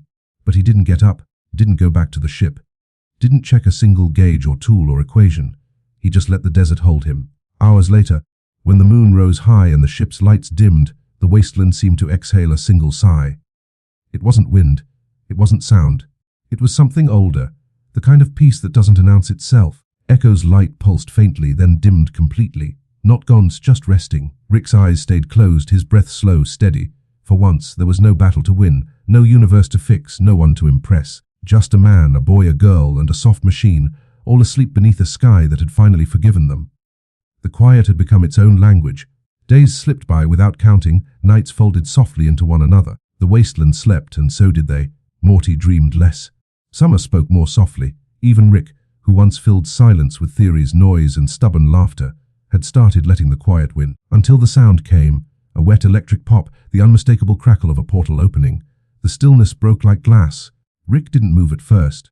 He just stared into the flickering green light that spilled across the sand, illuminating Echo's resting form beside the ship. The glow made everything look unreal. Too bright, too loud for this world of sleep. Then came the voice. Awkward, apologetic, unmistakable. "Hey, is this the right universe?" Morty shot up instantly, blanket tangled around his feet. "Dad," Rick groaned, rubbing his eyes.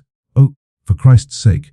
Out of the fading portal stepped Jerry Smith, same confused expression, same khaki pants, same aura of cosmic misplacement. He held a duffel bag that looked like it had lost a fight with several airports. The wasteland, still half asleep, seemed to reject him on instinct. The air grew heavier, the sound whispering as if to say, "He doesn't belong here." Jerry squinted through the light. "Morty! Summer!" Rick. Morty blinked. "Dad, how did you even find us?" Jerry shrugged helplessly. "I followed a signal. Sort of. Your mom's been worried sick. You guys just disappeared, so I borrowed her tracker and..." He gestured vaguely toward the dying portal, which fizzled with a final, pathetic spark. "And I guess now I'm here." Rick sighed deeply, like the universe had personally betrayed him. Fantastic. The one guy the multiverse didn't need back, and yet, here we are. Summer groaned, still half asleep under her blanket. "Please tell me this is a nightmare." "Sweetheart." Jerry's face lit up, the kind of light that didn't belong in a desert. "Oh, I missed you so much." "You look stronger, and slightly terrifying." Summer rolled over. "Thanks. I've been through an apocalypse or two." For a long, awkward moment, no one spoke. The desert wind carried the weight of unspoken sentences, things that might have been apologies, or maybe just regrets disguised as jokes. Finally, Morty broke the silence. "Dad, you shouldn't be here. It's not really safe." Jerry blinked, offended but trying to smile. "Well, you guys didn't exactly leave a forwarding address, Morty." "Besides, I wanted to help. Be useful." Rick chuckled, sharp and low. "You being useful is like a toaster trying to fix a supernova." Jerry's smile faltered. "You always know how to make me feel welcome, Rick." "Yeah," Rick muttered. "That's kind of my superpower." Echo floated closer to Jerry, glowing faintly. It hummed once, scanning him in silence. Jerry froze, holding perfectly still as if motion might offend the creature. Morty grinned. "It's okay, Dad. That's Echo. It's, sort of alive." Jerry blinked rapidly. "Of course it is. Of course you have a glowing robot ghost thing. Why wouldn't you?" Echo tilted its head, projecting a faint pulse of warm yellow light, curiosity. Then, almost like a judgment, the light shifted blue. Confusion. Rick smirked. Even my experiment doesn't know what to make of you.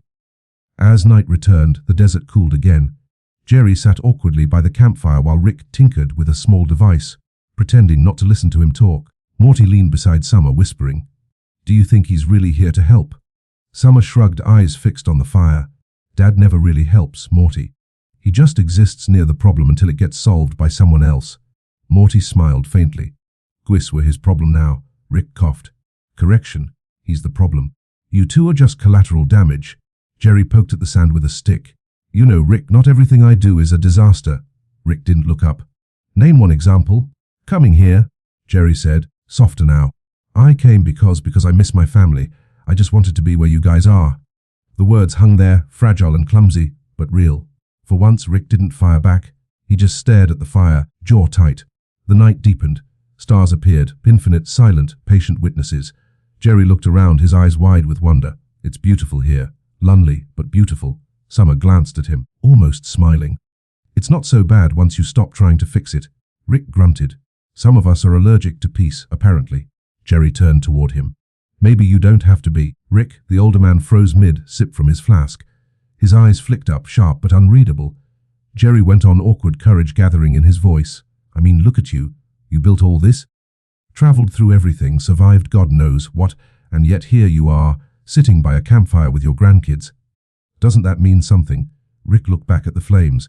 "It means I ran out of universes to ruin." Morty frowned. "That's not true, Rick." The boy's voice was soft, almost trembling. "You didn't ruin this one. You helped us survive it." Summer nodded slowly. "You kept us alive, Rick, even when you didn't want to." Echo glowed brighter, its color warming from blue to gold, as if reflecting their truth back into the air. Jerry looked from one face to the next, realization dawning that he was somehow part of this fragile piece. He smiled, small, sheepish, human. "Guess I came back at the right time, huh?" Rick sighed, long and tired, then finally looked at him. "For once, Jerry, maybe you did." Later, when the others had fallen asleep, Rick stayed by the dying fire. The stars overhead burned colder now, distant and perfect. Jerry was snoring softly beside Echo, who hovered like a sleepy guardian. Rick stared into the coals. His reflection shimmered in them, broken, scattered, still burning. He whispered, "Don't make me regret it, Jerry." The wind didn't answer. But somewhere in the distance, the wasteland exhaled, as if approving. By morning, the sun rose pale and patient over the horizon. Jerry stirred awake first, blinking at the desert light. He looked at Rick, still half dozing against the ship, and whispered, "Thanks for not leaving me behind." Rick didn't open his eyes. "Don't thank me yet." Still deciding, but there was a hint of something almost kind in his voice. Morty smiled, pulling his blanket tighter. Summer yawned and leaned against him. Echo floated higher, humming softly to the rhythm of dawn. For the first time since the divorce, since the silence, the Smith family, fractured and flawed, shared a sunrise without running from it. Morning came gently, not with noise, but with light. It spilled over the wasteland in soft waves, brushing against the metal ruins and sleeping faces like a whispered apology. Rick was the first to stir. He didn't open his eyes right away. He just listened. To the sound of quiet breathing, the faint hum of Echo's slumber, the distant sigh of the wind moving through sand. It was peaceful, too peaceful, almost. He sat up slowly, joints creaking, flask still in his hand. The fire from last night had died, leaving behind a ring of grey ash and a single half-burned stick that glowed faintly, like it didn't want to let go yet. Morty was curled nearby, blanket wrapped around him like a cocoon. His hair stuck up in directions that gravity hadn't approved of. Rick stared at him for a moment, really looked at him, in that way people do when they realize time has been moving quietly while they weren't watching. Morty had grown. Not taller necessarily, but deeper. His silence had changed shape. It wasn't confusion anymore, it was understanding. Rick sighed and reached into his coat pocket. His fingers brushed against something cold and uneven, a small metal gear, worn smooth by time and by his own fidgeting. It had once belonged to the ship's internal stabilizer, but the piece had long since been replaced. This one was useless now. Useless, except it wasn't. Rick turned it in his hand, watching how the rising sunlight caught its edges. It gleamed just faintly, as if remembering its purpose. He hesitated for a long time before standing up. By the time Morty woke, Rick was tinkering quietly beside the ship. He didn't look up when Morty shuffled over, still half asleep. "Morning, Rick." The boy mumbled. Rick grunted, tightening a bolt that didn't really need tightening. Morty blinked blearily at him. "What are you working on?" Rick shrugged. "Nothing. Just making sure it still flies when I want it to. The air between them was light but not empty. Morty sat down cross-legged in the sand, watching the gears turn under Rick's hands. For a while, they didn't speak. It wasn't uncomfortable, just quiet. The kind of quiet that means everything's okay for a moment. Finally, Rick reached into his pocket and tossed something toward Morty. The boy caught it awkwardly, nearly dropping it in the sand. "What's this?" Rick grunted. "Gear from the stabilizer. Old part, doesn't do much anymore." Morty turned it over in his palms. "It's kinda cool." "Yeah, well, figured you'd appreciate it more than the desert will." Morty smiled faintly. "Thanks, Rick." Rick said nothing. He pretended to be adjusting a wire, but his eyes flicked toward the boy. Just for a second. The gear was heavier than it looked. Morty could feel the dents, the scratches, the quiet history pressed into its surface. "Did this come from the ship?" he asked softly. Rick nodded. "Used to keep the field stable. One of the originals. I've had it since before you were born." "Why'd you keep it?" Rick paused, the question hitting him harder than it should have. "Because," he exhaled, shoulders slumping, "because it still works. Even when it's not doing anything useful." Morty looked down at the little gear again. The light caught on its edges, turning the metal into something warm and almost alive. "Like you," he said quietly. Rick froze mid-motion. His hands stopped on the wrench, eyes flicking up, but Morty didn't look at him. He just smiled faintly and went back to studying the gear.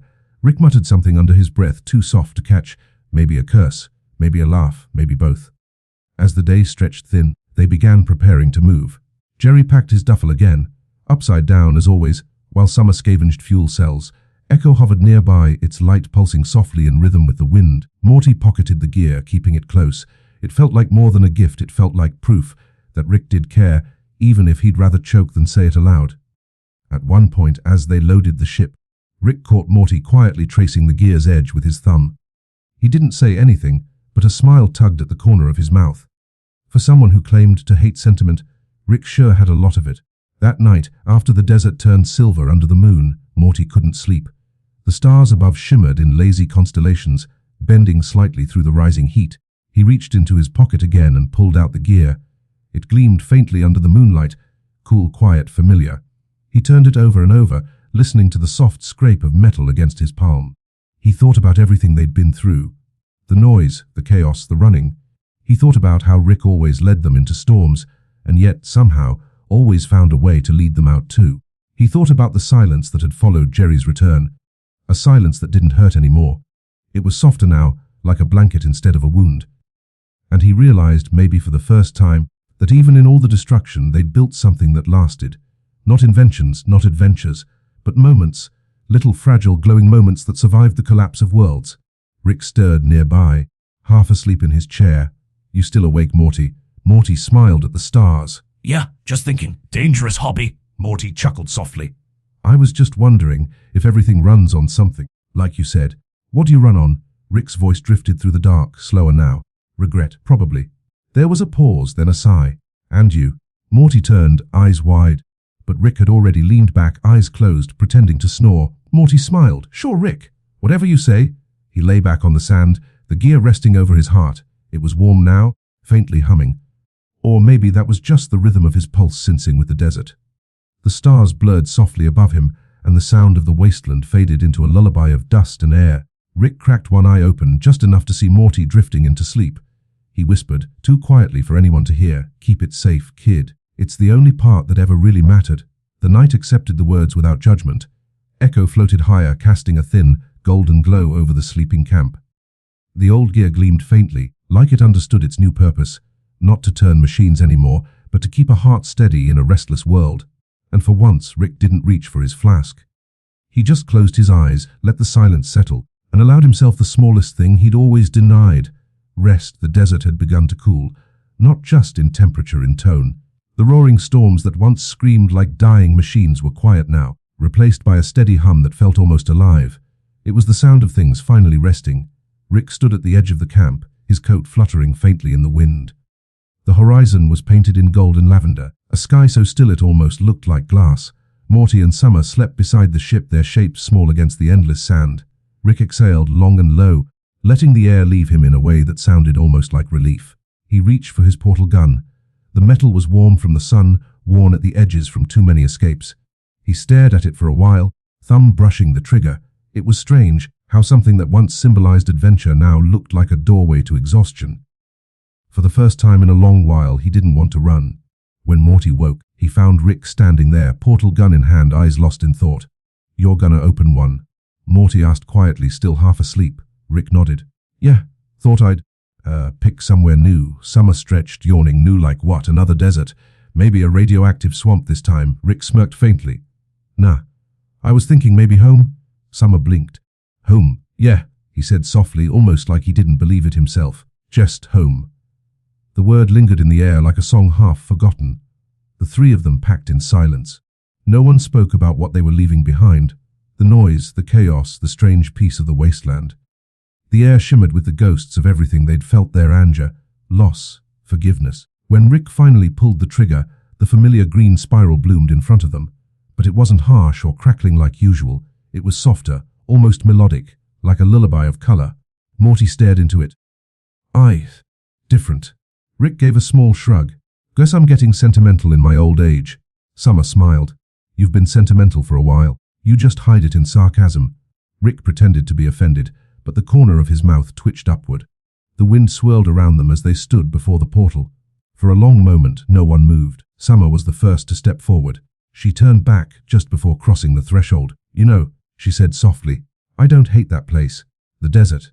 It kinda made sense, in a weird way." Rick nodded. "Most broken things do if you stare at them long enough." She smiled. "Guess that's why you stared at yourself so much." He snorted. "Go on before I change my mind." Summer laughed, and the sound, for the first time in months, wasn't sharp or defensive. It was light, like it belonged to a different world entirely. She stepped through the portal, vanishing into the soft green glow. Morty lingered beside Rick. The light reflected in his eyes, making them look like tiny galaxies. "Are you sure this goes home?" he asked. Rick looked at him, voice low. "Doesn't matter where it goes, Morty. Long as we walk through it together, it's close enough." Morty smiled, small and quiet. "You okay?" He started toward the portal, but stopped halfway. "Rick, yeah, I kept the gear." Rick looked surprised. "You did, huh?" Morty nodded. "You said everything runs on something.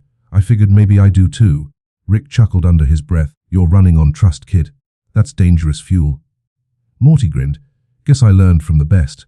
Rick's eyes softened. For a brief, silent moment, neither of them moved.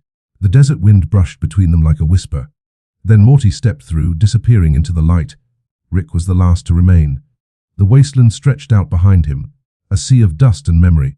The engines that once roared were silent now, buried under the hush of time. The old campfire still glowed faintly, like an eye refusing to close.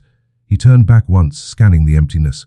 Somewhere out there, Echo slept beneath the sand, the soft monster he had made, breathing gently in the dark. "Take it easy, buddy," Rick murmured. "You've earned your rest." He stared at the stars, tiny white holes in an endless black cloth. They looked different here, more fragile, more forgiving.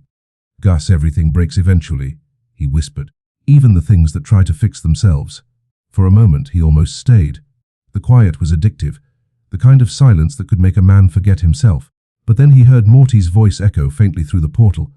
Just a simple, "Rick, come on." Rick smiled. "Yeah, coming."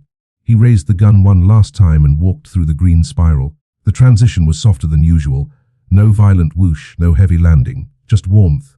When Rick opened his eyes, he saw familiar walls, cluttered shelves, the faint smell of oil and burnt circuits. The garage home. Summer was leaning against the counter, arms crossed, pretending not to smile. Morty stood nearby, still holding the gear in his palm like a charm.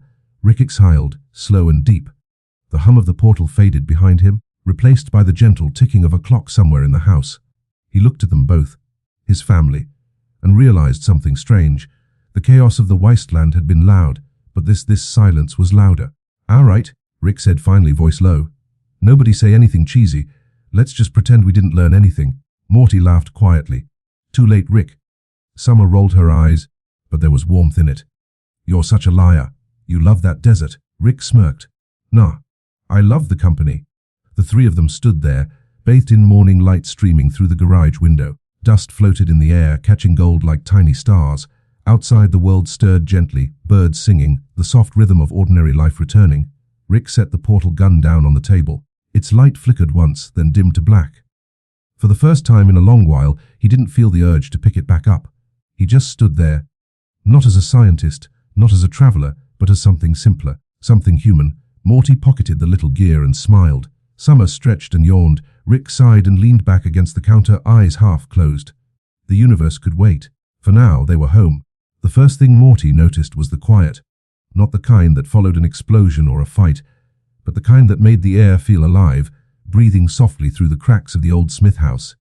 It was morning. Pale gold light stretched across the garage floor, bending around the clutter, touching every piece of forgotten machinery like a memory. Rick sat slumped at his desk. His head rested on one arm, the other still loosely gripping a wrench. The hum of half-built gadgets surrounded him, faint, rhythmic, almost like a heartbeat. For once, the glow of invention wasn't sharp or restless. It was gentle. Morty stood in the doorway, not wanting to wake him. He had never seen his grandfather like this before, asleep without a drink in hand, without an explosion somewhere in the background. Just still. A faint smile tugged at Morty's lips.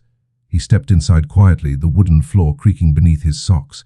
The air smelled like oil and ozone, familiar, comforting. Tools lay scattered across the workbench. Blueprints curled at the edges. Half-burnt notes scribbled in Rick's handwriting.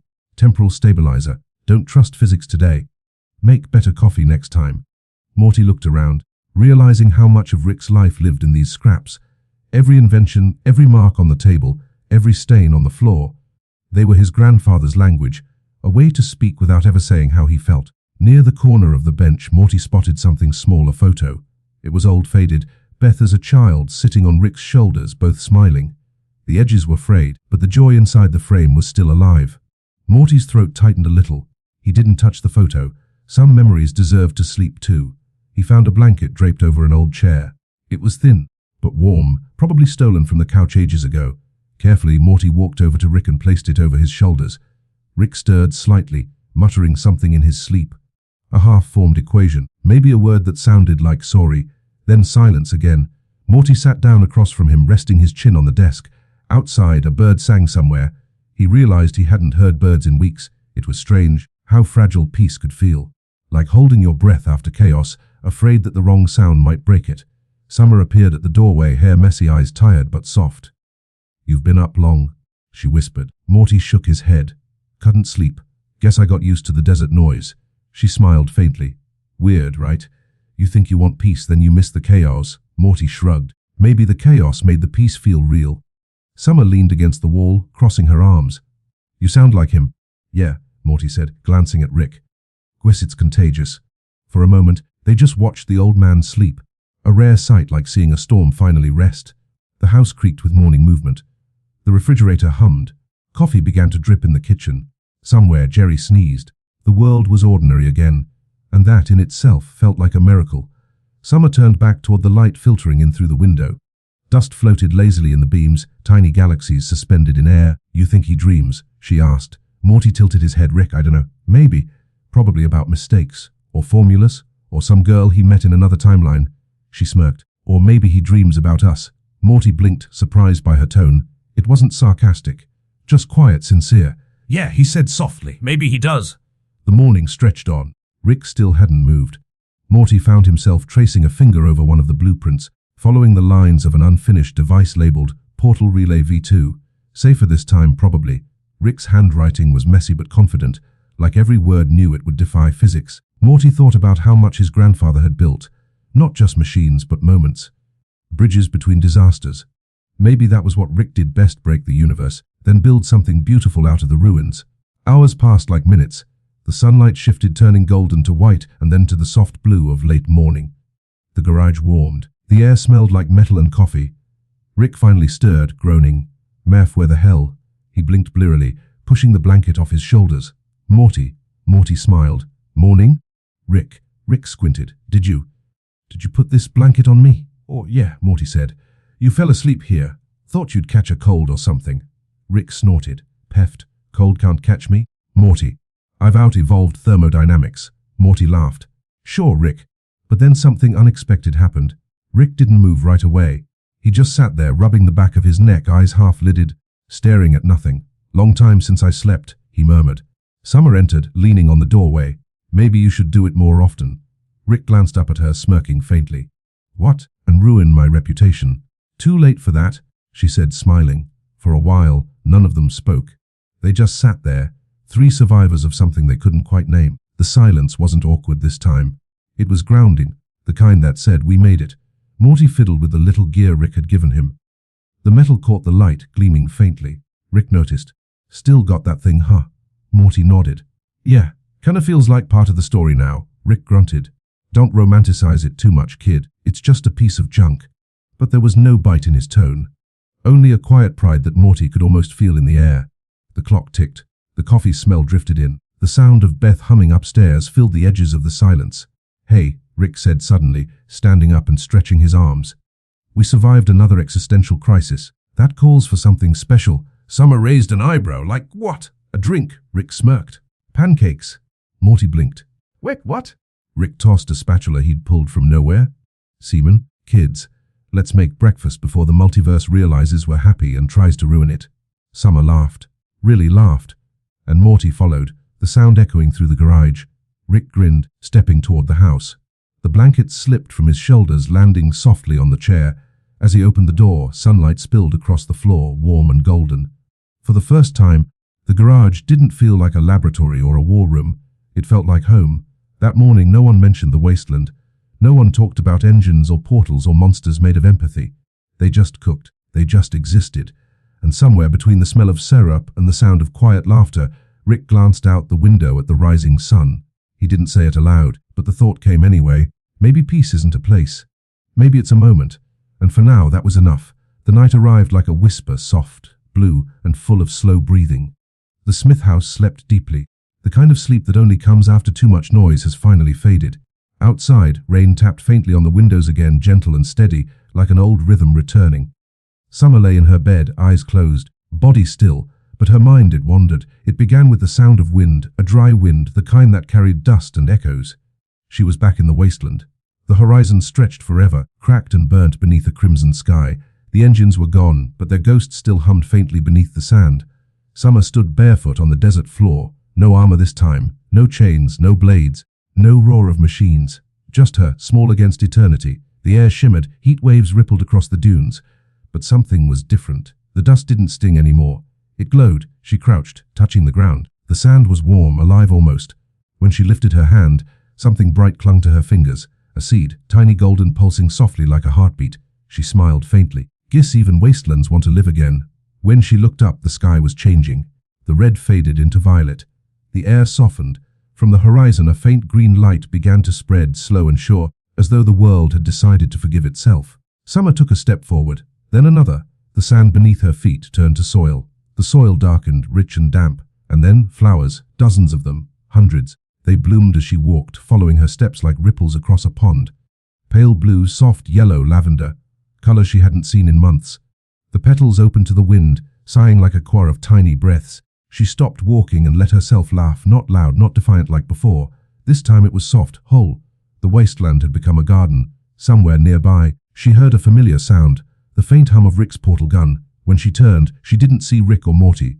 Instead, she saw light, soft, green and endless. It wasn't a portal anymore, it was a window. Through it, she could see flashes of their journey. The storms, the laughter, the broken crowns, the small campfire where they'd all sat as family. For a moment, she felt a tug in her chest. She missed it, even the pain, even the dust. But maybe that's what healing was, missing something without wanting to go back. The wind carried a voice then, faint and tired but kind. Rick's voice. "Don't waste your fight, kid. The world's got enough people trying to prove they're strong." She turned, searching for him. No one was there. Just the flowers swaying in rhythm with the voice. Summer knelt and pressed her hands to the earth. Beneath the soil, she felt vibration, slow, patient, alive. It was the same hum that once belonged to the blood dome engines, now softened, reshaped into something gentle. It wasn't destruction anymore, it was rebirth. She closed her eyes. The hum aligned with her heartbeat. A figure appeared on the horizon. Morty, small, waving awkwardly. He was carrying something in his hands, something that glowed faintly. When he got closer, she saw it was the little gear Rick had given him. Except now it wasn't metal. It was glass, clear, delicate, spinning slowly like a flower opening. "Hey sis," Morty said, his voice warm but distant like sound underwater. "I think this belongs here." He placed the glass gear into the soil. It sank in quietly. The ground pulsed once, a soft light blooming from where it fell. From that spot, a tall, silver tree began to rise. Its trunk shimmered like liquid light. Its leaves glowed faintly blue. Each branch moved like breath, gentle and endless. Summer reached out, brushing her fingertips against one of the leaves. It was cool, real. "What is it?" she whispered. Morty smiled. "I think it's everything we couldn't say." She stood beneath the silver tree, looking up. Each leaf reflected a memory, small fragments glowing like stars. Rick's laugh at the campfire, Morty's quiet reflection at the lake, Summer's own tears that never fell, and beyond all that, a soft hum. The sound of the wasteland, still breathing, still alive. "Guess we didn't destroy everything," she murmured. Morty looked at her, expression calm. "We never really do. We just change things." She turned toward him, studying his face. For the first time, Morty didn't look like a boy following someone else's lead. He looked steady, still learning, but sure of himself. "Thanks," she said softly. "For what?" "For being the heart when the rest of us forgot how." He blushed, shrugging. "You'd do the same for me." Summer smiled. "Yeah? Maybe I would." The silver tree swayed, scattering petals of light. They floated around them, slow and weightless, dissolving into the air like stars melting into dawn. Summer closed her eyes and breathed in. The scent wasn't metal or smoke anymore. It was rain, clean and alive. The world was healing itself, and maybe so was she. When she opened her eyes again, she was lying in her bed. The morning light brushed her face through the blinds. Birds sang softly outside, and somewhere down the hall, she heard Rick humming tunelessly while making coffee. For a second, she almost expected the wasteland to be waiting outside her window, red sky, endless sand. But when she looked, there was only the quiet suburban street, glowing gold under the sun. Still, she smiled, because even though the dream had ended, she could feel something inside her. That same hum beneath the soil. A rhythm she'd learned in a world built on engines and dust. It hadn't disappeared. It had simply changed shape. She got up, wrapping a blanket around her shoulders, and walked toward the garage. Rick was already there, tinkering with something small. "Morning," she said softly. Rick looked up, eyes half-lidded. "Morning, kid. Sleep okay?" "Yeah," she said. "I had a weird dream about the wasteland." Rick grunted. "Yeah, dreams are just the brain trying to recycle trauma with bad editing." Summer smirked. This one didn't feel like that. He paused, studying her face. There was a flicker of curiosity in his eyes. Then, for once, he didn't respond with sarcasm. Instead, he said, "Keep it then. The good ones don't come back often." She smiled. "I will." The garage filled with morning light, wrapping around them both like a quiet promise. Somewhere, far away, in a world of endless engines, the silver tree stood beneath a violet sky. Its leaves shimmered, reflecting new memories yet to be made. The wasteland hadn't vanished. It had simply learned how to dream too. The night fell slower than usual. The stars seemed dimmer, quieter, as though they too were listening. The house had gone still after midnight. Morty asleep, Summer breathing softly in the next room, Beth's laughter faint in the distance from another part of the multiverse perhaps, echoing through memory rather than walls. Rick sat in his garage, surrounded by the hum of machines that didn't need fixing. The glow from the monitors washed over his face, blue, cold, and lonely. He stared at a bottle on the table, half empty, reflecting a shimmer of static light. For the first time in a while, he didn't drink it. Instead, he sighed, pressed his hands together, and whispered something that sounded almost like a prayer, though Rick Sanchez didn't pray. He leaned back in his chair, eyelids heavy, and somewhere between the hum of circuits and the murmur of his own breath, he drifted. He dreamed of a place that no longer existed. The air there was soft, warm and gold, like early morning sunlight through glass. He stood in a field that looked impossibly familiar, though he couldn't name it. There were flowers endless and blue, moving like slow waves in the wind. Rick looked down at himself, no lab coat, no portal gun, just a younger version of him, quieter, gentler, not yet burdened by the multiverse. His hair was darker. His eyes weren't bloodshot, and standing there across from him was her. Her, the one name he never said out loud anymore. She was smiling, the way she used to when he pretended not to notice she was watching him work. She wore a long white coat, smeared with engine grease. Her hands were covered in graphite and ink. He remembered every detail. The way she tucked a strand of hair behind her ear, the way she frowned when thinking, the way she made the universe feel small and safe. "You always said you'd never stop running," she said, voice soft as air. Rick blinked. His throat ached when he tried to answer. "Guess I didn't." She smiled again. "You didn't have to run from me." The wind carried the smell of rain. Somewhere far off, thunder rolled like a slow heartbeat. Rick took a step forward. "You died." She tilted her head. "Did I?" He looked away. "Yeah. And I did what I always do. I built something to fill the hole. Then another, until I couldn't see where the hole even was." The woman sighed. "You built the multiverse to outrun a feeling, Worked for a while, Rick said, smirking weakly. She walked closer. Did it? Rick opened his mouth, but no sound came out. The smirk faded. He pressed his fingers to his forehead like he could rub the truth away. It's funny, she whispered. Even gods get tired. He wanted to laugh, to throw a joke like a shield, but the dream didn't allow sarcasm. It was too soft for it. Too honest. He looked up again, really seeing her now. There were tiny flecks of starlight in her eyes, like reflections of universes. Her hair moved in the breeze, gold catching the sunlight. He felt small again. Mortal. I tried, he said finally. I really tried to make something better. Something that mattered. I know, she said, but you kept breaking it to see if it could still work. The words hit him like a slow ache, the kind that doesn't wound but reveals. Rick sat down in the grass. The earth was soft beneath him. The wind played with his coat, though he didn't remember putting it on again. I lost you, he whispered. She knelt beside him, her hand warm on his shoulder. You never did. You just stopped looking in the right places. He looked at her hand. For a second, he thought of Beth, her small hand in his years ago, tugging him towards some small adventure. He thought of Morty's shaky voice when he said, "Come home, Grandpa." He thought of Summer's laugh, sharp and brave. Maybe she was right. Maybe he hadn't lost everything. He swallowed, feeling the weight of time pressing against him. You know, I tell everyone I don't care. I know, she said softly. You say it like a spell, but every spell has a price. He chuckled weakly. I built portals to escape gravity. Turns out I'm still falling. She leaned closer, her voice barely more than wind. Then stop falling, Rick. He frowned. You saying that like it's easy? No, she said. I'm saying it because it's possible. The field around them shimmered. The flowers began to glow faintly, like tiny suns blinking awake.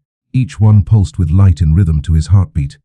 The sound filled the air, slow, steady, patient. Rick looked around. What is this place? Her eyes softened. It's what you built before you forgot why you were building. The wind lifted. The light brightened. He could feel the dream fading. The warmth in her face began to blur, edges dissolving like mist. Don't go yet, he whispered. She smiled one last time. You never needed me to stay, Rick. You just needed to remember how to rest. Her form turned to light, then to dust, then to silence. Rick woke up. The garage was quiet. The machines hummed gently. The morning light hadn't yet touched the windows. He rubbed his face with one hand, the echo of that dream still beating in his chest. For a moment, he sat there, still breathing. Then he reached into his pocket. Inside, he found something he didn't remember putting there. A small metal ring, dull and warm to the touch. It wasn't from this dimension, maybe not from any dimension at all. He turned it in his fingers. On the inner side, etched so faintly it was almost invisible, were the words, "Stop running." Rick's breath caught. He closed his fist around the ring and leaned back in his chair. His eyes closed again, but not in exhaustion, in quiet. Outside, the first pale light of dawn stretched across the street, soft and golden. Birds began to sing, the same melody that had followed him from dream to waking. For the first time in what felt like forever, Rick didn't move. He didn't tinker.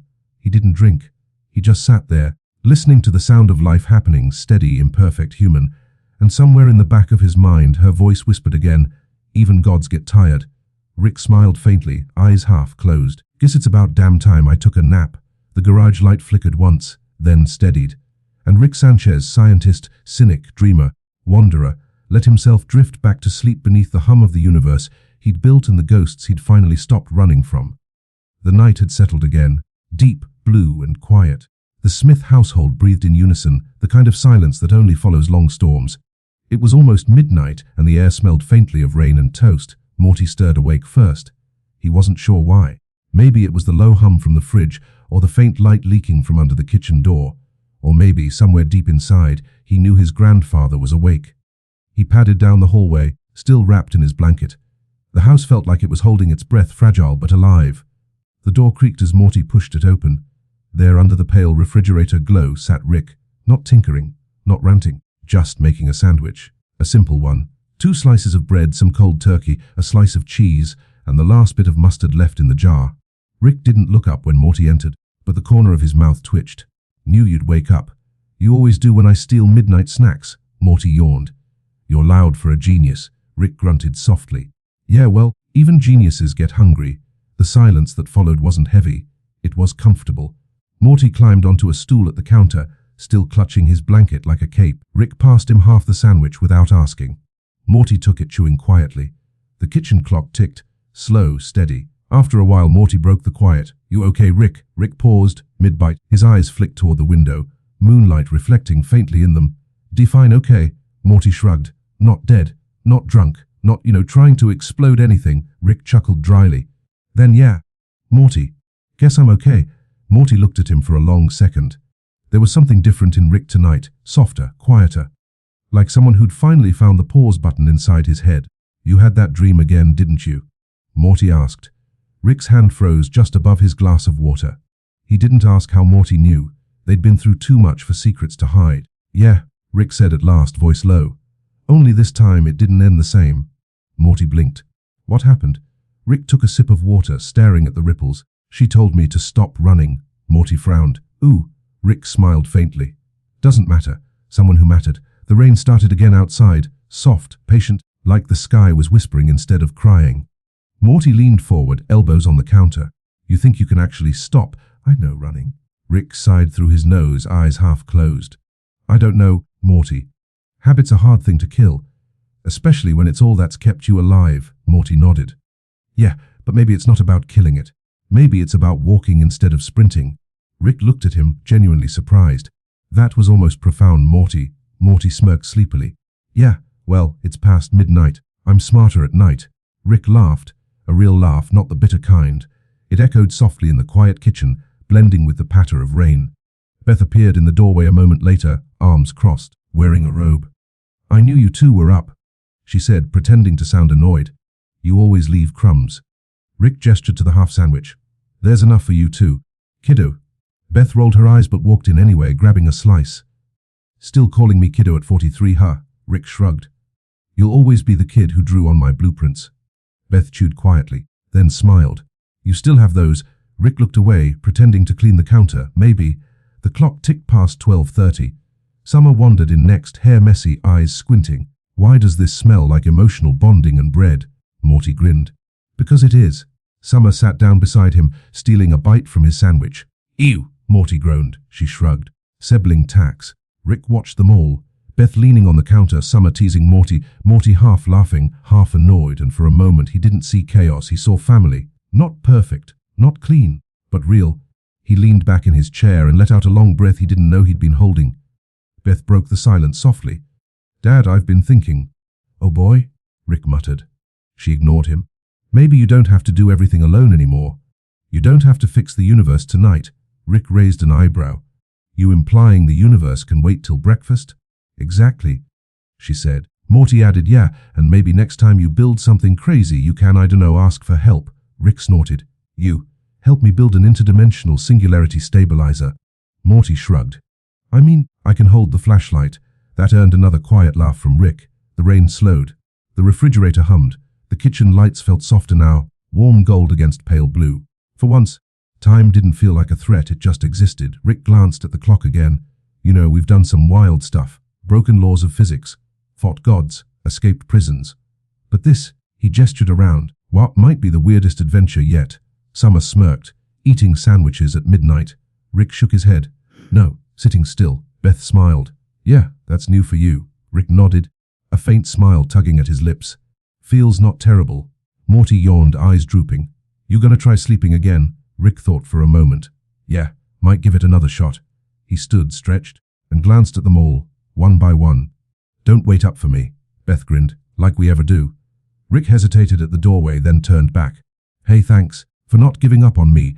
Summer rolled her eyes but smiled. Yeah, go be sentimental somewhere else. Morty just waved sleepily. Good night, Rick. Rick nodded quietly. Good night, Morty. He walked back to his garage. The lights dimmed behind him. On the workbench, the ring from his dream still sat exactly where he'd left it. He picked it up again, turning it in his fingers. The word "stop running" gleamed faintly in the dark. Rick smiled to himself. Yeah? He murmured, voice low, almost tender. Not tonight. He set the ring down beside a new invention, a small metal cube glowing with soft amber light. Not a weapon, not a portal, just a beacon. A nightlight. Rick turned off the overhead lamp, leaving only the cube's gentle glow to fill the room. Then, for the first time in decades, he climbed onto the couch in the corner and pulled a blanket over himself. The rain stopped completely. The house was still, and Rick Sanchez, the man who ran from every version of himself, finally closed his eyes and slept. Morning came quietly. The kind of morning that didn't need to announce itself. No explosions, no portal storms, no alarms blaring through dimensions. Just the slow warmth of sunlight creeping across the Smith family kitchen, painting everything gold. Morty sat by the window, chin resting on his palm. Watching the world outside for once, everything felt still. The wind moved lazily through the trees. A bird landed on the fence. Somewhere in the distance, a dog barked, normal sounds in an abnormal life. Rick hadn't come down yet. That was strange. Usually, by now, he'd be clattering through drawers, muttering equations under his breath, pretending he wasn't humming old jazz songs. But this morning, the garage was silent. Morty pushed his chair back and stood. "I'll go check on him." Beth, still half asleep at the counter, smiled softly. "He's fine, sweetie. Probably passed out at his desk again." But Morty wasn't so sure. Something about the quiet pulled at him. Not fear exactly, just curiosity. He stepped into the garage and there he was. Rick stood near the open portal, not one of his usual wild, swirling green ones. This one was different. The light shimmered softly, like the surface of a calm lake under moonlight. Its edges pulsed faintly with color, blue, silver, the palest violet. It wasn't chaos, it was beauty. Rick turned as Morty entered, that faint smirk curling his lips. "Hey kid, didn't mean to wake you." Morty blinked, rubbing his eyes. "You didn't. What's that?" Rick looked back at the portal. "A door. Not to anywhere special. Just somewhere." Morty frowned. "That's vague even for you." Rick chuckled quietly.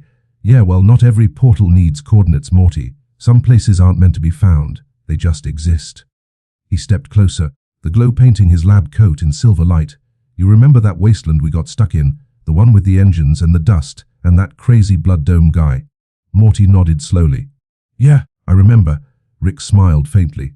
"It's still out there. Still spinning, still breathing. I took a reading last night. The place didn't die, Morty. It just went quiet."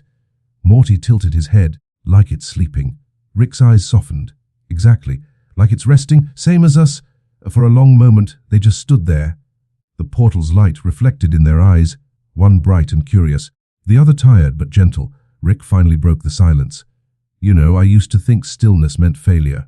If I wasn't building or breaking something, I figured I was wasting time. But maybe stillness is just another kind of motion." Morty smiled faintly. "Like breathing?" Rick chuckled. "Yeah, like breathing." Morty took a few steps closer, the hum of the portal vibrating softly under his feet. "So, what happens if you go through it?" Rick shrugged. "Maybe in everything. Maybe it's just a reflection, like a mirror. Sometimes that's all you need to see." Morty studied him. There was something different about Rick now. The sharp edges were still there. The sarcasm, the genius, the stubbornness, but softened by something warmer. Acceptance, maybe. Or peace. "Are you leaving?" Morty asked quietly. Rick didn't answer right away. He looked at the shimmering blue light, then back at Morty. "Nah, not yet. Not today." He took a deep breath, the kind you only take when something inside you finally lets go. "I just wanted to see it one more time. That world. The one that broke us, and somehow fixed us too." Morty stood beside him. Together, they watched as faint images flickered across the surface of the portal, like memories made of light. The burning desert, now cool and silver, the engines quiet and still. The blood dome empty and echoing. The lake where Morty once saw the sky in perfect reflection, and there, a small shape in the distance, moving slowly through the dunes. The soft monster, it was still alive, breathing. Its mirrored eyes turned toward the faint shimmer in the air, as if it knew they were watching. Morty felt his throat tighten. "It's still there," Rick nodded. "Told you. Some places never die, they just wait." They stood in silence, listening to the hum. It was like a lullaby, soft and endless. After a while, Rick closed the portal gun, and the image faded into the morning air. The glow dimmed until the garage returned to its natural state. Cluttered, familiar, and beautifully ordinary. Morty exhaled. "Feels weird, you know. Like saying goodbye to a dream." Rick smiled faintly. "Dreams are just memories that got lazy." Morty laughed. "You and your weird old man wisdom." Rick smirked. "You're welcome, Morty." He moved toward his desk, pushing aside empty flasks and blueprints. From a drawer, he pulled out a small metal gear, the one he'd given Morty before. He held it up to the light. "Everything runs on something," he murmured again, almost to himself. "Even peace." He handed it back to Morty. "Keep it. Reminds you that stillness isn't the same as stopping." Morty took it carefully, closing his fist around the small, cool weight. "Thanks, Rick." Rick patted his shoulder, a rare gesture of affection. "Don't mention it. Seriously, don't. I have a reputation to maintain." As they left the garage, the sunlight hit them full on, gold and alive, spreading warmth through the quiet morning. Beth was watering plants on the porch. Summer was half asleep on the couch, a blanket tangled around her legs. Jerry was burning toast but smiling anyway. For the first time in a long, long while, Rick didn't roll his eyes. He just looked around at all of it and smiled faintly. The universe hadn't changed, but maybe he had. Morty tugged on his sleeve. "You okay, Grandpa?" Rick looked down at him, the sunlight catching in his grey blue eyes. "Yeah, Morty. I think I finally am." That night, after everyone went to bed, Rick sat on the roof alone. The stars stretched endlessly above him, quiet, familiar companions. He took a sip from a flask, but it wasn't for forgetting this time. It was for remembering. He whispered softly, almost to the stars themselves. Somewhere, the wasteland still breathes, and in the far distance, across galaxies and forgotten worlds, something ancient exhaled. A slow, patient wind rolling over dunes of silver dust. The soft monster stirred. The engines dreamed. A world once broken, still alive, still breathing. Rick closed his eyes, letting the night wind brush against his face. This time, he didn't feel like running. He just listened. To the stars, to the silence, to the slow, rhythmic pulse of existence itself.